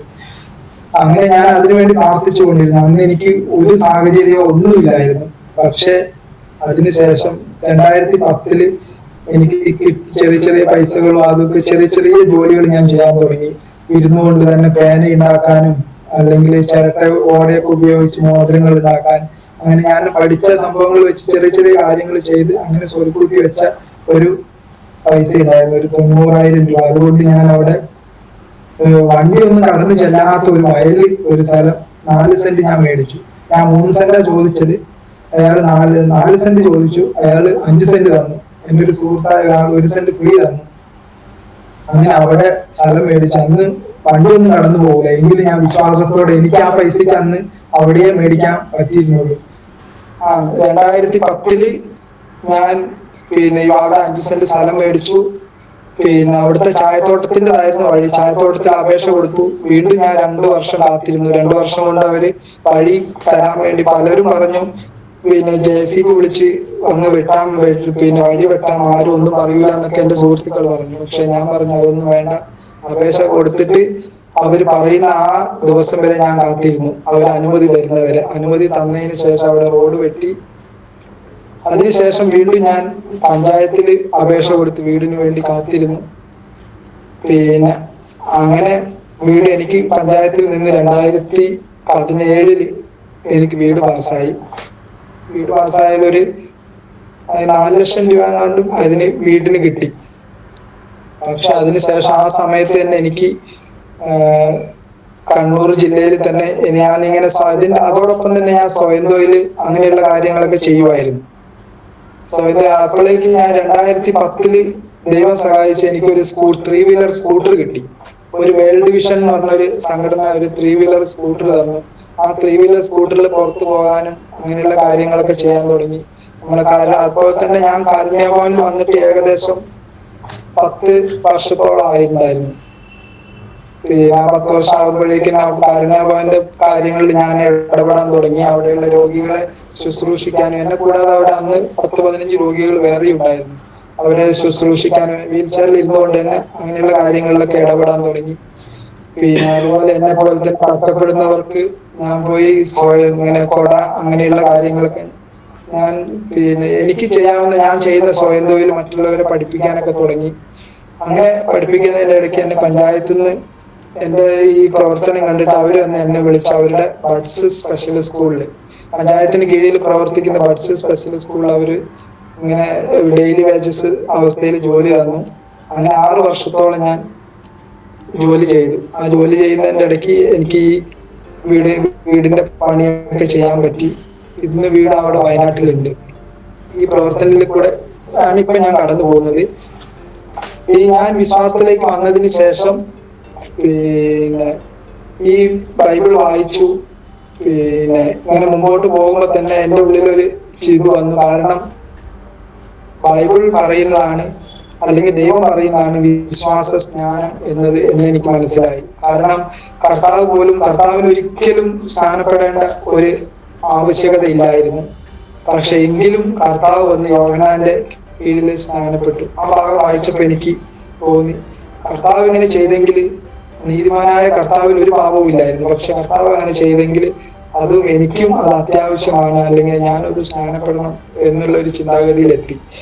ഈ ഇങ്ങനെ ചിന്തിച്ച് സ്നാനത്തെ കുറിച്ച് ക്ലാസ്സുകൾ കേൾക്കുകയും ഇങ്ങനെയുള്ള കാര്യങ്ങളൊക്കെ കേട്ടു തുടങ്ങിയപ്പോഴേക്ക് എനിക്ക് അങ്ങനെ ഏകദേശം സ്നാനപ്പെടാം എന്നുള്ളൊരു ഉറപ്പിലേക്ക് വന്നു. അങ്ങനെ ഒരു ഉറപ്പിലേക്ക് വന്നു തുടങ്ങിയതിന് ശേഷം വീണ്ടും എനിക്ക് ആ പഴയ അവസ്ഥ എൻ്റെ ഉള്ളിലേക്ക് കടന്നു വരാൻ തുടങ്ങി എന്ന് വെച്ചാൽ, നീ സ്നാനപ്പെട്ട് കഴിഞ്ഞാൽ മതം മാറും, അല്ലെങ്കിൽ നീ ഇങ്ങനെ വിശ്വസിച്ചാൽ മാത്രം മതി.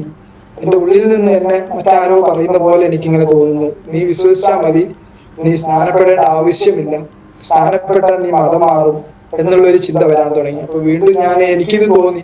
അപ്പോഴേക്ക് എൻ്റെ ഇങ്ങനെയുള്ള ചിന്തകളെല്ലാം ഞാൻ വിശ്വാസത്താൽ അകറ്റി നിർത്താൻ തുടങ്ങിയിരുന്നു. വീണ്ടും ഞാൻ ശക്തമായിട്ട് ദൈവത്തോട് പ്രാർത്ഥിച്ചു, എൻ്റെ ഉള്ളിലുള്ള ചിന്തകളെ മാറ്റണമേ എന്ന്. അങ്ങനെ കർത്താവ് എൻ്റെ ചിന്തകളെ മാറ്റി തന്നു. ദൈവം സഹായിച്ചു. എനിക്ക് 2008 എനിക്ക് സ്നാനപ്പെടാൻ സാധിച്ചു. പിന്നെ കണ്ണൂർ ജില്ലയിൽ ഡെന്നിസ് പടിങ്ങം എന്നൊരു പാസ്റ്റർ ഉണ്ട്, അവരുടെ സഭയിലാണ് ഞാൻ പോയി സ്നാനപ്പെട്ടത്. എന്നെ എടുത്തിട്ടാണ് സ്നാനപ്പെടുത്തിയത്. അങ്ങനെ സ്നാനപ്പെടുത്തി പിന്നെ സ്നാനപ്പെട്ടതിന് ശേഷം ദൈവകൃപയിൽ ദൈവം എനിക്ക് ഒരുപാട് അത്ഭുതങ്ങൾ എൻ്റെ ജീവിതത്തിൽ പിന്നീട് അങ്ങോട്ട് ചെയ്തു.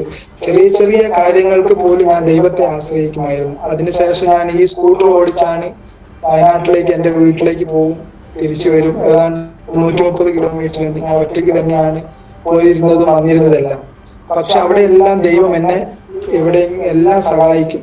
അതുപോലെ ഒരു അത്ഭുതമാണ്, ഞാൻ ഒരു ദിവസം സ്കൂട്ടറും കൊണ്ട് പോയി എന്ന് പറഞ്ഞാൽ, എൻ്റെ വീട് വെക്കുന്ന സമയത്ത് പിന്നെ അവിടെ തോട്ടിൽ നിന്ന് മണൽ കോരാൻ വേണ്ടി ഞാൻ 2 പേരെ ആക്കിയിട്ടുണ്ടായിരുന്നു. ഒന്ന് എൻ്റെ ചേട്ടനാണ്. അപ്പൊ ഞാൻ പണ്ട് കാലത്ത് പോയ വഴിയായിരുന്നു അത്. അപ്പൊ വീണ്ടും ഞാൻ ആ വഴി കൂടെയൊക്കെ പോകാനുള്ള ആഗ്രഹം കൊണ്ട് ഈ ചേട്ടന് ചായ മേടിച്ചു കൊടുത്തിട്ട്, ചായത്തോട്ടത്തിന്റെ വഴിയാണ്, 2 ഭാഗത്തും ചായത്തോട്ടാണ്. അതിന്റെ ഇടയിൽ കൂടെ അവിടെ ആളും മനുഷ്യനൊന്നുമില്ല. അതിലെ കൂടി ഞാനിങ്ങനെ സ്കൂട്ടർ ഓടിച്ചു പോകും. കുറച്ചങ്ങോട്ട് എത്തുമ്പോഴേക്കും വഴി തീരെ മോശമാണ്. കാരണം ഞാൻ നടക്കുന്ന സമയത്തുള്ള വഴി എനിക്ക് ഓർമ്മയില്ലായിരുന്നു. അങ്ങനെ കുറച്ച് മേളിലെത്തിയപ്പോഴേക്കും ഈ മോശം വഴി കാരണം എനിക്ക് തിരിച്ചു പോരാൻ പറ്റാത്തൊരവസ്ഥയായി. പിന്നെ മുകളിലേക്ക് പോകണമെങ്കിൽ വലിയ ബ്രിട്ടീഷ് കാലത്ത് പതിച്ച വലിയ വലിയ പാറക്കല്ലുകൾ കൊണ്ടുള്ള റോഡാണ്. എൻ്റെ 3 വീലർ സ്കൂട്ടറിൽ 3 വീലുണ്ടെങ്കിലും സെൻട്രൽ വീലിൽ മാത്രമേ ഓട്ടോ ഉള്ളൂ. അങ്ങനെ മുമ്പോട്ടേക്ക് പോകുന്ന സമയത്ത് പെട്ടെന്ന് ഈ എന്തായാലും ഇനി പുറകോട്ട് പോകാൻ പറ്റില്ല, മുമ്പോട്ടേക്ക് തന്നെ പോകാന്ന് വിചാരിച്ച് സ്കൂട്ടർ ഞാൻ ഓടിച്ച് കയറ്റിയപ്പോഴേക്കും ഈ സൈഡ് വീല് വലിയൊരു പാറക്കല്ലിന്റെ മേലെ കയറി അവിടെ നിന്നു. പിന്നെ വീല് ഓടാതെയായി, വെറുതെ കറങ്ങിക്കൊണ്ടിരുന്നു. അപ്പൊ ഞാൻ അന്ന് ആ സമയത്ത് ഏകദേശം ഒരു 11:30 മണിയായി ഉച്ചയ്ക്ക്. അടുത്തൊന്നും ആളില്ല. ഒരു കൊച്ചു ഫോൺ ഉണ്ടെങ്കിൽ, അത് 2010-ലാണ്, കൊച്ചു ഫോൺ ഉണ്ടെങ്കിലും പക്ഷെ എനിക്ക് ആ ഫോൺ ഉപയോഗിച്ച് വിളിക്കാൻ റേഞ്ച് ഇല്ലായിരുന്നു. അപ്പൊ ഞാൻ ദൈവത്തോട് ഇങ്ങനെ പ്രാർത്ഥിച്ചു. അന്ന് ദൈവത്തോടുള്ള വിശ്വാസം എനിക്ക് ഏറ്റവും വലുതായിരുന്നു. അപ്പൊ അതുകൊണ്ട് ഞാൻ ദൈവത്തിന് എന്നെ സഹായിക്കാൻ കഴിയുമെന്ന് ഞാൻ വിശ്വസിച്ചു. ഞാൻ ദൈവത്തോട് ഇങ്ങനെ പ്രാർത്ഥിച്ചു, ദൈവമേ എന്നെ സഹായിക്കാൻ ഇപ്പൊ മറ്റാരുമില്ല. ഇവിടെ ആ വഴിക്ക് ആരും ആ വഴിക്ക് വരുന്ന വഴിയേ അല്ലാതെ. ഞാനിങ്ങനെ പ്രാർത്ഥിച്ചു. ഞാൻ മുകളിലേക്ക് നോക്കുമ്പോൾ നല്ല കയറ്റമാണ്. ഞാനിങ്ങനെ പ്രാർത്ഥിച്ചു, ദൈവമേ അങ്ങ് എന്നെ സഹായിക്കണം. ആരെങ്കിലും ഒരാളെ ഇങ്ങോട്ട് പറഞ്ഞു വിടണം എന്ന് വെച്ചാൽ, ചെറിയ ഒരാൾ വന്നാൽ എന്നെ തള്ളി കയറ്റാൻ പറ്റില്ല, അത്രയ്ക്ക് കയറ്റമാണ്. മുമ്പോട്ട് പോരാത്തതിന് പാറയും. അതുകൊണ്ട് നല്ല ആരോഗ്യമുള്ള ഒരാളെ പറഞ്ഞു വിടണം എന്ന് ഞാൻ ദൈവത്തോട് പ്രാർത്ഥിച്ചിട്ട് ഞാൻ വിചാരിച്ചു ദൈവം എന്നെ സഹായിക്കും, ആരെങ്കിലും പറഞ്ഞു വിടും എന്ന് വിചാരിച്ചു. ഞാൻ അവിടെ ഒരു 10 മിനിറ്റോളം കാത്തിരുന്നപ്പോ ഈ ചപ്പ് കയറ്റാൻ വേണ്ടി, ചായത്തോട്ടത്തിലെ ചപ്പ് ഇങ്ങനെ കയറ്റാൻ വേണ്ടി പോകുന്ന ഒരു ട്രാക്ടർ ഉണ്ട്. ആ ട്രാക്ടർ ഓടിച്ച് അതിൽ ഒരാൾ ഇറങ്ങി വരുന്നു. അപ്പൊ അയാൾ ഇറങ്ങി വരുന്ന സമയത്ത് എന്നോട് ചോദിച്ചു എന്താണ് ഇവിടെ നിൽക്കുന്നത്. ഞാൻ പറഞ്ഞു ഇങ്ങനെ വണ്ടി കുടുങ്ങിപ്പോയി, എന്നെ ഒന്ന് തള്ളി കയറ്റുമോ എന്ന് ചോദിച്ചു. പറഞ്ഞു ആ തള്ളി കയറ്റാമെന്ന്. അങ്ങനെ അദ്ദേഹം, ഞാൻ നോക്കുമ്പോൾ അദ്ദേഹം ഒരു 6 അടി പൊക്കം, അതിനൊത്ത വണ്ണവും ഉള്ള ഒരു ആരോഗ്യമുള്ള ഒരു മനുഷ്യൻ. അങ്ങനെ അദ്ദേഹം എന്നെ തള്ളി മുകളിൽ കയറ്റിയതിന് ശേഷം അദ്ദേഹം എന്നോട് പറഞ്ഞു, ഞാൻ ഒരിക്കലും ഈ വഴി വരേണ്ട ആളല്ല, ഞാൻ മേളിൽ കൂടെ നല്ല റോഡുണ്ട്, ആ റോഡിൽ കൂടെ പോകേണ്ട ആളാണ്. പക്ഷെ എന്നോട് ആരും ഇങ്ങനെ, എനിക്ക് ഈ വഴി കൂടെ തന്നെ പോകണമെന്ന് എനിക്ക് തോന്നി. അപ്പൊ എന്നിട്ട് അദ്ദേഹം പറയാ, നിന്നെ ഇവിടെ തള്ളി കയറ്റണം, അതുകൊണ്ടായിരിക്കും ദൈവം എന്നെ ഇതിലെ പറഞ്ഞു വിട്ടത് എന്ന്. അപ്പൊ ഞാൻ ദൈവത്തെ മഹത്വപ്പെടുത്തി. കാരണം ആ ഒരു നമ്മളുടെ ജീവിതത്തിൽ എന്താണോ ആവശ്യം, ആ ആവശ്യഘട്ടത്തിൽ ദൈവത്തിന് നമ്മളെ സഹായിക്കാൻ ഒരു പ്രയാസവുമില്ല. പക്ഷെ എനിക്ക് ആ സമയത്ത് എനിക്കത് അങ്ങനെ ഒരു ഇത് കിട്ടിയെന്ന് പറഞ്ഞാൽ സംശയിക്കാതെ ദൈവത്തെ വിശ്വസിച്ചു. കാരണം അവിടെ വേറെ ഒരു മാർഗവുമില്ല. അല്ലെങ്കിൽ ഒരാളെ വിളിക്കാനുള്ള ഒരു ചാൻസ് ഉണ്ടെങ്കിൽ ഞാൻ ആളെ കൂക്കി വിളിക്കുമായിരുന്നു, അല്ലെങ്കിൽ ഫോൺ വിളിക്കുമായിരുന്നു. പക്ഷെ അവിടെ എനിക്ക് ദൈവമല്ലാതെ മറ്റൊരു മാർഗവുമില്ലായിരുന്നു. പക്ഷെ ഞാൻ ദൈവത്തോട് പറഞ്ഞു, ദൈവം ആ പ്രാർത്ഥന കേട്ടു, ആളെ വിട്ടു. അതും നല്ല ആരോഗ്യമുള്ള ഒരാളെ തന്നെ പറഞ്ഞു വിട്ടു. ഇതിൽ നിന്ന് എനിക്കൊരു കാര്യം മനസ്സിലായി, നമ്മളുടെ ജീവിതത്തിൽ സംഭവിക്കുന്ന എല്ലാ ന്യായമായ കാര്യങ്ങളും ദൈവം നമുക്ക് നടത്തി തരും.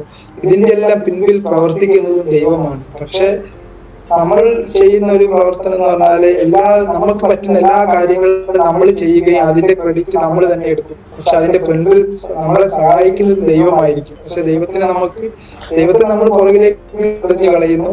നമ്മളുടേതായ കാര്യങ്ങൾ ഞാൻ ചെയ്തു എന്ന് പറയുന്നു. കാരണം ഇതിന്റെ എല്ലാം പിൻപിൽ സഹായിക്കുന്നത്, നമുക്ക് അത് ചെയ്യാനുള്ള കൃപ ചെയ്തു തരുന്നത് ദൈവമാണ്. എന്റെ വിശ്വാസ ജീവിതം ഇപ്പോ പോകുന്നത് എന്ന് വെച്ചാൽ ദൈവത്തിൽ ആശ്രയിച്ച് മാത്രമാണ്. ഇപ്പൊ ഞാൻ അതിനുശേഷം ഈ സ്കൂൾ മേഖലയിൽ തന്നെ 6 വർഷം പ്രവർത്തിച്ചു. അപ്പോഴൊക്കെ ഞാൻ ഇപ്പോഴും ചിന്തിക്കുന്ന ഒരു കാര്യമുണ്ടായിരുന്നു. അന്ന് ഞാൻ വീഴാതെ ജീവിച്ചിരുന്നെങ്കിൽ എനിക്ക് വേണ്ടി മാത്രം ഞാൻ ജീവിക്കുമായിരുന്നു. പക്ഷെ ഞാൻ വീണതിന് ശേഷം, ഈ കഷ്ടങ്ങളിൽ കൂടെ കടന്നു പോയെങ്കിലും അതിനുശേഷം ദൈവം സഹായിച്ചു.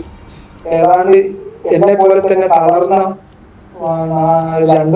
2,000-5,000-ഓളം പേരെങ്കിലും ഉണ്ടാവും. ഇങ്ങനെ അവർക്ക് സ്വയമേ ചെയ്യാൻ വേണ്ടിയിട്ടുള്ള സ്വയം തൊഴിലുകൾ, അങ്ങനെയുള്ള കാര്യങ്ങൾ എനിക്ക് പഠിപ്പിക്കാൻ പറ്റി. അതോടൊപ്പം തന്നെ കണ്ണൂർ ജില്ലയിൽ തന്നെ ബഡ്സ് സ്പെഷ്യൽ സ്കൂളിൽ അതുവരെ ഇങ്ങനെയുള്ള വൊക്കേഷണൽ മേഖലയിൽ ഈ ബുദ്ധി കുറവുള്ള അല്ലെങ്കിൽ ബുദ്ധിമാന്ദ്യമുള്ള ഈ കുട്ടികൾക്ക് സ്വയം തൊഴിൽ ചെയ്യാൻ പറ്റും തന്നെ ഞാനാണ് അവിടെ ആദ്യമായിട്ട് കാണിച്ചു കൊടുത്തത്. കാരണം അവർക്ക് അവരെ കൊണ്ട് പറ്റുന്ന രീതിയിൽ അവരുടെ മാനസികവും ശാരീരികമായ അവസ്ഥ മനസ്സിലാക്കിക്കൊണ്ട് ക്ഷമയോടെ അവരെ ഞാൻ ഈ പേന ഉണ്ടാക്കാനും പേപ്പർ ബാഗ്, കൊട, അങ്ങനെയുള്ള ഓരോരുത്തരുടെ കഴിവിനനുസരിച്ച് എനിക്കത് പഠിപ്പിക്കാൻ പറ്റി. അങ്ങനെ പഠിപ്പിച്ചുകൊണ്ടിരിക്കുമ്പോഴാണ് കഴിഞ്ഞ വർഷം ഇവിടെ പത്തനംതിട്ട ജില്ലയിലുള്ള ഒരു എവിചായൻ എന്ന ഒരാളെ പരിചയപ്പെടുകയും അദ്ദേഹം നമ്മളുടെ അവിടുത്തെ സ്ഥാപനത്തിന്റെ ഒരു ഭാഗം ഇവിടെ തുടങ്ങാം എന്ന് പറഞ്ഞു. അങ്ങനെ ഇവിടെ വന്നു. പക്ഷെ ഇവിടെ വന്ന് നമ്മൾ സ്ഥാപനം തുടങ്ങിയാൽ അത് മുമ്പോട്ട് പോകാൻ കഴിഞ്ഞില്ല. അപ്പോഴേക്ക് ഈ ഗവൺമെന്റ് തലങ്ങളിൽ അതിന്റെ ഇത് മാറി. ഇപ്പൊ സ്വന്തം പേരിൽ സ്ഥാപനം വേണം എന്നുള്ള രീതിയിൽ എത്തിച്ചേർന്നപ്പോൾ സ്ഥാപനം തൽക്കാലം നിർത്തി. അതോടൊപ്പം തന്നെ ഞാൻ ഈ സ്കൂൾ മേഖലയിൽ വർക്ക് ചെയ്തുകൊണ്ടിരിക്കുമ്പോൾ എനിക്ക് പിന്നെ ഈ 10-30 കിലോമീറ്റർ സ്കൂട്ടർ ഓടിച്ച് വേണം പോകാൻ. സ്കൂട്ടർ ഓടിച്ച് ഓരോ സ്ഥലത്ത് പോയി തിരിച്ചു വരാനൊക്കെ എനിക്ക് ഭയങ്കര പ്രയാസം. കാരണം എനിക്ക് പറ്റാത്തൊരു അവസ്ഥയായി യാത്ര ചെയ്യാനൊക്കെ. പുറം വേദന തുടങ്ങി. അങ്ങനെ തുടങ്ങിയപ്പോൾ ഞാൻ ഒരു ദിവസം ദൈവത്തോട് പറഞ്ഞു, ദൈവമേ, എനിക്കിങ്ങനെ പോയി വർക്ക് ചെയ്യാൻ എനിക്ക് ആവൂല, എന്റെ ശാരീരികമായിട്ട് എനിക്ക് അനുവദിക്കുന്നില്ല. ഞാൻ ദൈവത്തോട് പറഞ്ഞു, എനിക്ക് മാസം ഒരു 10,000 രൂപയുടെ മരുന്ന് കാര്യങ്ങൾ ചെലവുണ്ട്, ഏകദേശം ഒരു 10,000 രൂപ. അങ്ങനെ എനിക്ക് കിടന്നുകൊണ്ട് ചെയ്യാൻ പറ്റുന്ന ഒരു 10,000 രൂപ കിട്ടുന്ന ഒരു ജോലി വേണമെന്ന് ഞാൻ കർത്താവിനോട് പറഞ്ഞു. അത് 2-3 വർഷം മുമ്പായിരുന്നു. അത് പറഞ്ഞപ്പോ അത് കഴിഞ്ഞ് കുറച്ച് ദിവസം കഴിഞ്ഞപ്പോൾ തന്നെ എനിക്ക് ഈ വിചായനെ പരിചയപ്പെടുകയും അദ്ദേഹം ഈ വിശുദ്ധന്മാരുടെ പ്രസംഗങ്ങൾ അതൊക്കെ ടൈപ്പ് ചെയ്ത് ബുക്കാക്കുന്ന ഒരു ഇത് ചെയ്യുന്നുണ്ടെന്ന് പറഞ്ഞ് അദ്ദേഹം ആ വർക്ക് എനിക്ക് തരികയും അതിപ്പോ ഞാൻ ഈ ടൈപ്പ് ചെയ്ത് എഡിറ്റ് ചെയ്ത് അതിന്റെ ബുക്കിന്റെ കാര്യങ്ങൾ ചെയ്യാൻ വേണ്ടിയിട്ട് ഇപ്പൊ ആ പ്രവർത്തനവുമായിട്ട് പത്തനംതിട്ട ജില്ലയിൽ ആറന്മുള എന്ന സ്ഥലത്താണ് ഇപ്പൊ ഞാൻ നിലവിൽ താമസിക്കുന്നത്. ഇവിടെ ഇപ്പൊ ഏകദേശം 1 വർഷമായി ഈ മേഖലയിൽ കൂടെ കടന്നു പോകുന്നു. കണ്ണൂർ ജില്ലയിൽ ഒരു കാരുണ്യ ഭവനുണ്ട്. ഫാസ്റ്റ് കേട്ടിട്ടുണ്ടോ എന്ന് എനിക്കറിയില്ല. കാരുണ്യ ഭവനിൽ ഇപ്പൊ ഏതാണ്ട് 20-25ഓളം രോഗികളുണ്ട്. അവിടെ എന്നെ പോലെ തന്നെ തളർന്നു കിടക്കുന്ന രോഗികളാണ് അവിടെ ഉള്ളത്. നമ്മളുടെ ഉദ്ദേശം എന്ന് വെച്ചാൽ അപ്പൊ ഞാൻ അനുഭവിച്ച വേദന എനിക്കറിയാം. അപ്പൊ എന്നെ പോലെ തന്നെ അനേകരിങ്ങനെ അനുഭവിക്കുന്ന വേദന അനുഭവിക്കുന്നുണ്ട്.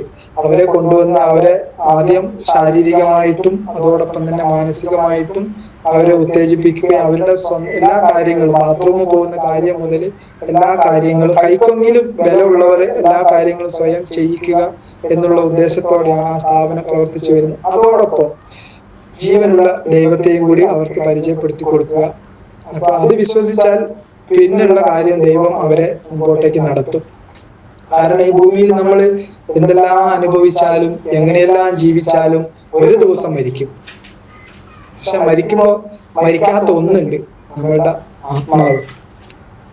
ഉൽപ്പത്തി പുസ്തകത്തില് മറ്റെല്ലാ ജീവജാലങ്ങളെയും ദൈവം കൽപ്പിച്ചുണ്ടാക്കിയപ്പോൾ മനുഷ്യനെ മാത്രമാണ് കൈകൊണ്ട് മെനഞ്ഞുണ്ടാക്കി ദൈവത്തിന്റെ ജീവശ്വാസമാണ് ഊതിയത്. ഈ ജീവശ്വാസം ഒരിക്കലും നശിക്കുന്നില്ല. ആ ജീവശ്വാസം മരിക്കുമ്പോൾ നിത്യതയിലെത്താൻ വേണ്ടിയിട്ട്, അതാണ് പിന്നെ യേശുക്രിസ്തു വന്നതിന്റെ ഒറ്റ ലക്ഷ്യം തന്നെ ഈ ഭൂമിയിൽ കുറെ സുഖ സൗകര്യങ്ങൾ അനുഭവിച്ചു പോകാനല്ല. യഥാർത്ഥം അങ്ങനെ സുഖ സൗകര്യങ്ങൾ അനുഭവിക്കുക ആണെങ്കിൽ നമ്മളുടെ കർത്താവിന്റെ ശിഷ്യന്മാരായ ആരും തന്നെ ആയുസെത്തി മരിച്ചിട്ടില്ല. അനേകരും മരിച്ചത് എന്ന് വെച്ചാല് പിന്നെ കല്ലേറിനാലും പീഡനത്താലും ചാട്ടവാറടിയാലും ഇതൊക്കെ. പക്ഷെ അവിടെയെല്ലാം അവർക്ക് ദൈവികമായ സന്തോഷത്തിന് സമാധാനത്തിന് ഒരു കുറവും ഇല്ലായിരുന്നു. ഈ ഭൂമിയിൽ നമുക്ക് കഷ്ടതയും വേദനയും പ്രയാസങ്ങളൊക്കെ ഉണ്ടെങ്കിലും ഒരു നിത്യത നമുക്കായി ദൈവം ഒരുക്കിയിട്ടുണ്ട്. ആ നിത്യതയ്ക്കായി നോക്കിക്കൊണ്ട് മുമ്പോട്ട് പോകാൻ ദൈവം സഹായിക്കുന്നു. ഇതുവരെ എന്നെ സഹായിച്ചു. ഇനി മുമ്പോട്ടുള്ള ജീവിതവും ദൈവത്തിൽ ആശ്രയിച്ച് ദൈവം അനുവദിക്കുന്ന കാലം വരെ ദൈവം തരുന്ന പ്രവൃത്തികൾ ചെയ്ത് ദൈവമകത്തിനായി ജീവിച്ച് മുമ്പോട്ട് പോകണം എന്നാണ് എൻ്റെ ആഗ്രഹം. ദൈവം അതിനായി സഹായിക്കട്ടെ. നിങ്ങളും എന്നെ കുറിച്ച് ഓർത്ത് പ്രാർത്ഥിക്കുക. എന്നെ കേൾക്കുന്ന എല്ലാ പ്രിയരായ സഹോദരങ്ങൾക്കും ഒരു ജീവിതമുണ്ട്. ദൈവം എല്ലാവർക്കും ഒരു വഴി വെച്ചിട്ടുണ്ട്. എല്ലാവരെ കൊണ്ടും ഒരു ഉദ്ദേശം വെച്ചിട്ടുണ്ട്. എന്നെ ഈ അവസ്ഥയിൽ കൂടെയൊക്കെ കടത്തി വിട്ടത് കൊണ്ട് മാത്രമാണ് എന്നെ പോലെ തന്നെ കഷ്ടപ്പെടുന്ന അനേകരുടെ വേദന ഇന്ന് എനിക്ക് കാണാൻ പറ്റുന്നുണ്ട്. അവരെ കുറിച്ച് പ്രാർത്ഥിക്കാൻ പറ്റുന്നുണ്ട്. എന്നെ പോലെ തളർന്ന ഒരാളെ വിളിക്കുമ്പോൾ തന്നെ എനിക്കറിയാം അവരുടെ പ്രയാസങ്ങൾ എന്തൊക്കെയാണ് എന്നുള്ളത്. അപ്പൊ എനിക്ക് അവരെ ആശ്വസിപ്പിക്കാൻ പറ്റുന്നുണ്ട്, അവരോട് സംസാരിക്കാൻ പറ്റുന്നുണ്ട്, അല്ലെങ്കിൽ അവരെ ഓർത്ത് രണ്ടു വാക്ക് പ്രാർത്ഥിക്കാൻ പറ്റുന്നുണ്ട്, അല്ലെങ്കിൽ എന്തെങ്കിലും ചെറിയ കാര്യങ്ങൾ ചെയ്തു കൊടുക്കാൻ പറ്റുന്നുണ്ട്. അങ്ങനെയൊക്കെ ദൈവം ഇന്ന് വരെയും സഹായിക്കുന്നു. അപ്പോൾ എല്ലാവരുടെ ജീവിതത്തിലും ദൈവത്തിന് ഒരു ഉദ്ദേശം ഉണ്ടാകും. ആ ഉദ്ദേശത്തിനായിട്ട് തന്നെ സമർപ്പിക്കുമ്പോഴാണ് അവിടെ ദൈവം നാമം മഹത്വപ്പെടുന്നത്. എന്നെ ചിലപ്പോൾ ഈ വഴിയിൽ കൂടെ കടത്തിവിട്ടത് കൊണ്ട് മാത്രമായിരിക്കും ഞാൻ ഇതിലേക്ക് എത്തിച്ചേരുക. അപ്പൊ ദൈവം ഈ അവസ്ഥയിൽ കടത്തിവിട്ടതിന്റെ കാരണം തന്നെ ഞാൻ ഈ ചിലപ്പോൾ ഇതല്ലാതെ മറ്റെന്ത് അവസ്ഥ വന്നാലും ഞാൻ ഇത് വിശ്വസിക്കൂലായിരിക്കും. അപ്പൊ ഓരോരുത്തർക്കും ദൈവം വിശ്വസിക്കുവാൻ ഓരോ വാതിലുകൾ തുറന്നു വെച്ചിട്ടുണ്ട്. അത് ദൈവം തുറന്നു വെച്ച വാതിലിൽ കൂടെ നമുക്ക് കടക്കാൻ പറ്റിയാൽ അതാണ് ഏറ്റവും വലിയ ഭാഗ്യം. അത് ചിലപ്പോ കുറച്ചു കാലത്തേക്ക് പ്രയാസമുള്ളതായിരിക്കും, വേദന നിറഞ്ഞതായിരിക്കും. പക്ഷെ എങ്കിലും ദൈവത്തിന്റെ കരങ്ങളിലായതുകൊണ്ട് നമുക്ക് ഭയപ്പെടുവാനില്ല. നമ്മുടെ ആത്മാവ് നിത്യതയ്ക്ക് വേണ്ടി ദൈവം ഒരുക്കി വെച്ചിട്ടുണ്ട്. ആ പുസ്തകത്തിൽ പേര് എഴുതപ്പെട്ടിരിക്കുന്നു. കർത്താവ് പോകുമ്പോ പറഞ്ഞത് എന്ന് വെച്ചാല്, എന്റെ സമാധാനം ഞാൻ നിങ്ങൾക്ക് തന്നയിച്ചു പോകുന്നു, അത് ലോകം തരുന്നത് പോലെയല്ല. എന്റെ സമാധാനം, അതുകൊണ്ട് നിങ്ങൾ ആകുലപ്പെടരുത് എന്നാണ് പറഞ്ഞിരിക്കുന്നത്. യോഹന്നാൻ 17:27 തോന്നുന്നു പറഞ്ഞിരിക്കുന്നത്. അപ്പോ ദൈവത്തിന്റെ സമാധാനമാണ് നമ്മളുടെ ഉള്ളിലേക്ക് ദൈവം പകർന്നു തന്നിരിക്കുന്നത്.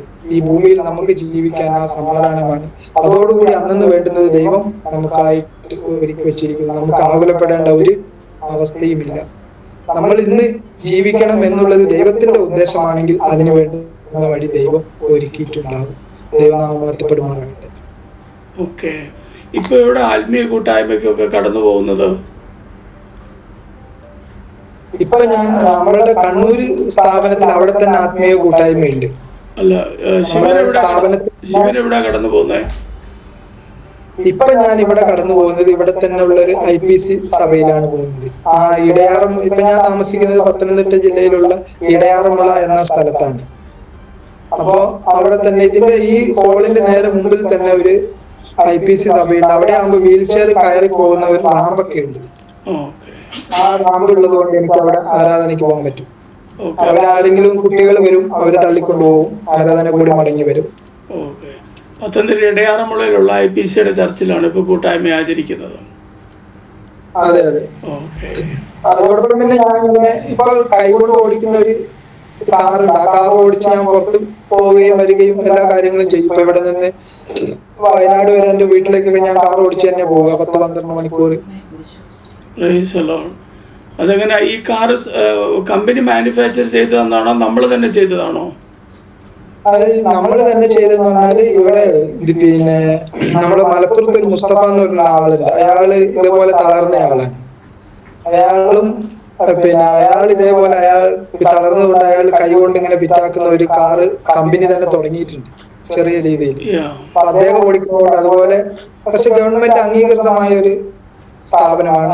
അവിടുന്നാണ് ഇത് കൈകൊണ്ട് ചെയ്യുന്നത്. അതായത് എന്റെ വണ്ടി ഓട്ടോമാറ്റിക് ആണ്, പക്ഷെ ബ്രേക്കും ക്ലച്ചും ഒരു കയ്യില് നമ്മൾ ഡ്രൈവ് ചെയ്യുന്നു.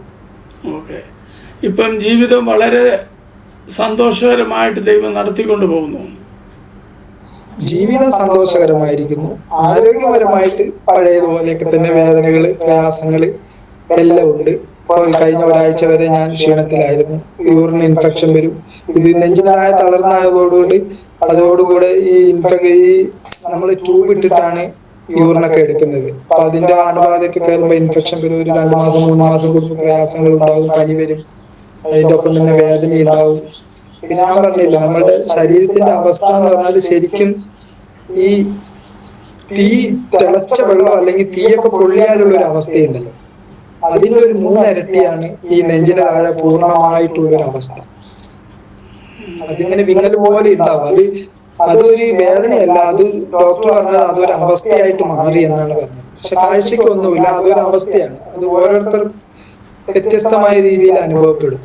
ഈ പ്രതിസന്ധിയുടെ നടുവിലും ഈ ശാരീരിക ബുദ്ധിമുട്ടിലൊക്കെ നടുവില് കർത്താവിൻ്റെ സമാധാനം, ദൈവിക സന്തോഷം പ്രിയ ശിവനെ ഇന്നുവരെയും താങ്ങി നടത്തുന്നല്ലോ.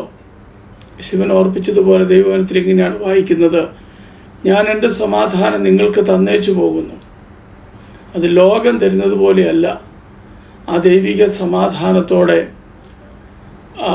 ഈ ഒരവസ്ഥയിലും തന്നാൽ കഴിയുന്ന നിലയിലുള്ള കാര്യങ്ങൾ ചെയ്ത് മുന്നോട്ട് പോകുവാൻ ദൈവമായ കർത്താവ് പിന്നെയും സഹായിക്കട്ടെ. ഞങ്ങളുടെ പ്രാർത്ഥനയെ പ്രിയ സഹോദരനെ ഓർക്കാം. കർത്താവ് സഹായിക്കട്ടെ. Price the Lord. കണ്ണുകളടയ്ക്കാൻ ഒരു നിമിഷം പ്രാർത്ഥിക്കാം. ബ്രദർ ഒരു വാക്ക് പ്രാർത്ഥിച്ചാട്ടെ. സ്നേഹവാനായ ദൈവമേ, സ്തുതിക്കുന്ന കർത്താവേ, സ്തുതിക്കുന്ന യേശുവേ, കർത്താവെ ഞങ്ങൾ ഈ കൂടി വന്ന സമയത്തിനായി സ്തുതിക്കുന്ന കർത്താവെ, ഇതിനെ ഒരുക്കിയതിനായി സ്തുതിക്കുന്ന കർത്താവെ. അങ്ങറിയാതെ ഈ ഭൂമിയിൽ ഒന്നും സംഭവിക്കുന്നില്ല കർത്താവെ. ഓരോ നിമിഷവും അങ്ങ് ഞങ്ങളെ കാണുകയും അറിയുകയും ചെയ്തുകൊണ്ട് അങ്ങയെ സ്തുതിക്കുന്നു, സ്തോത്രം ചെയ്യുന്നു കർത്താവെ. അങ്ങയുടെ സന്നിധിയിൽ ഞങ്ങൾ എല്ലാവരും ആയിരിക്കുന്നത് തന്നെ അങ്ങയുടെ കൃപയാകുന്നു കർത്താവെ. അങ്ങ് ഞങ്ങളുടെ കുറവുകൾക്കും പാപങ്ങൾക്കും വേണ്ടിയിട്ടാകുന്നു കർത്താവെ. അങ്ങ് ദൈവമായിരുന്നിട്ടും ദൈവത്തെ മുറുകെ പിടിക്കാതെ ഭൂമിയിലേക്ക് താണിറങ്ങി വന്ന് ഞങ്ങൾക്ക് വേണ്ടി അങ്ങ് യാഗമായി ക്രൂശ് മരണം വഹിച്ചത് കർത്താവെ. അങ്ങയുടെ രക്തം കൊണ്ട് കർത്താവെ ഞങ്ങളുടെ പാപങ്ങളെ കഴുകിയിരിക്കുന്നു കർത്താവെ. ഞങ്ങളുടെ പാപങ്ങൾ മാത്രമല്ല, അങ്ങിൽ വിശ്വസിക്കുന്ന ഏവരുടെയും പാപങ്ങൾ അങ്ങ് കഴുകിയിരിക്കുന്നു കർത്താവെ.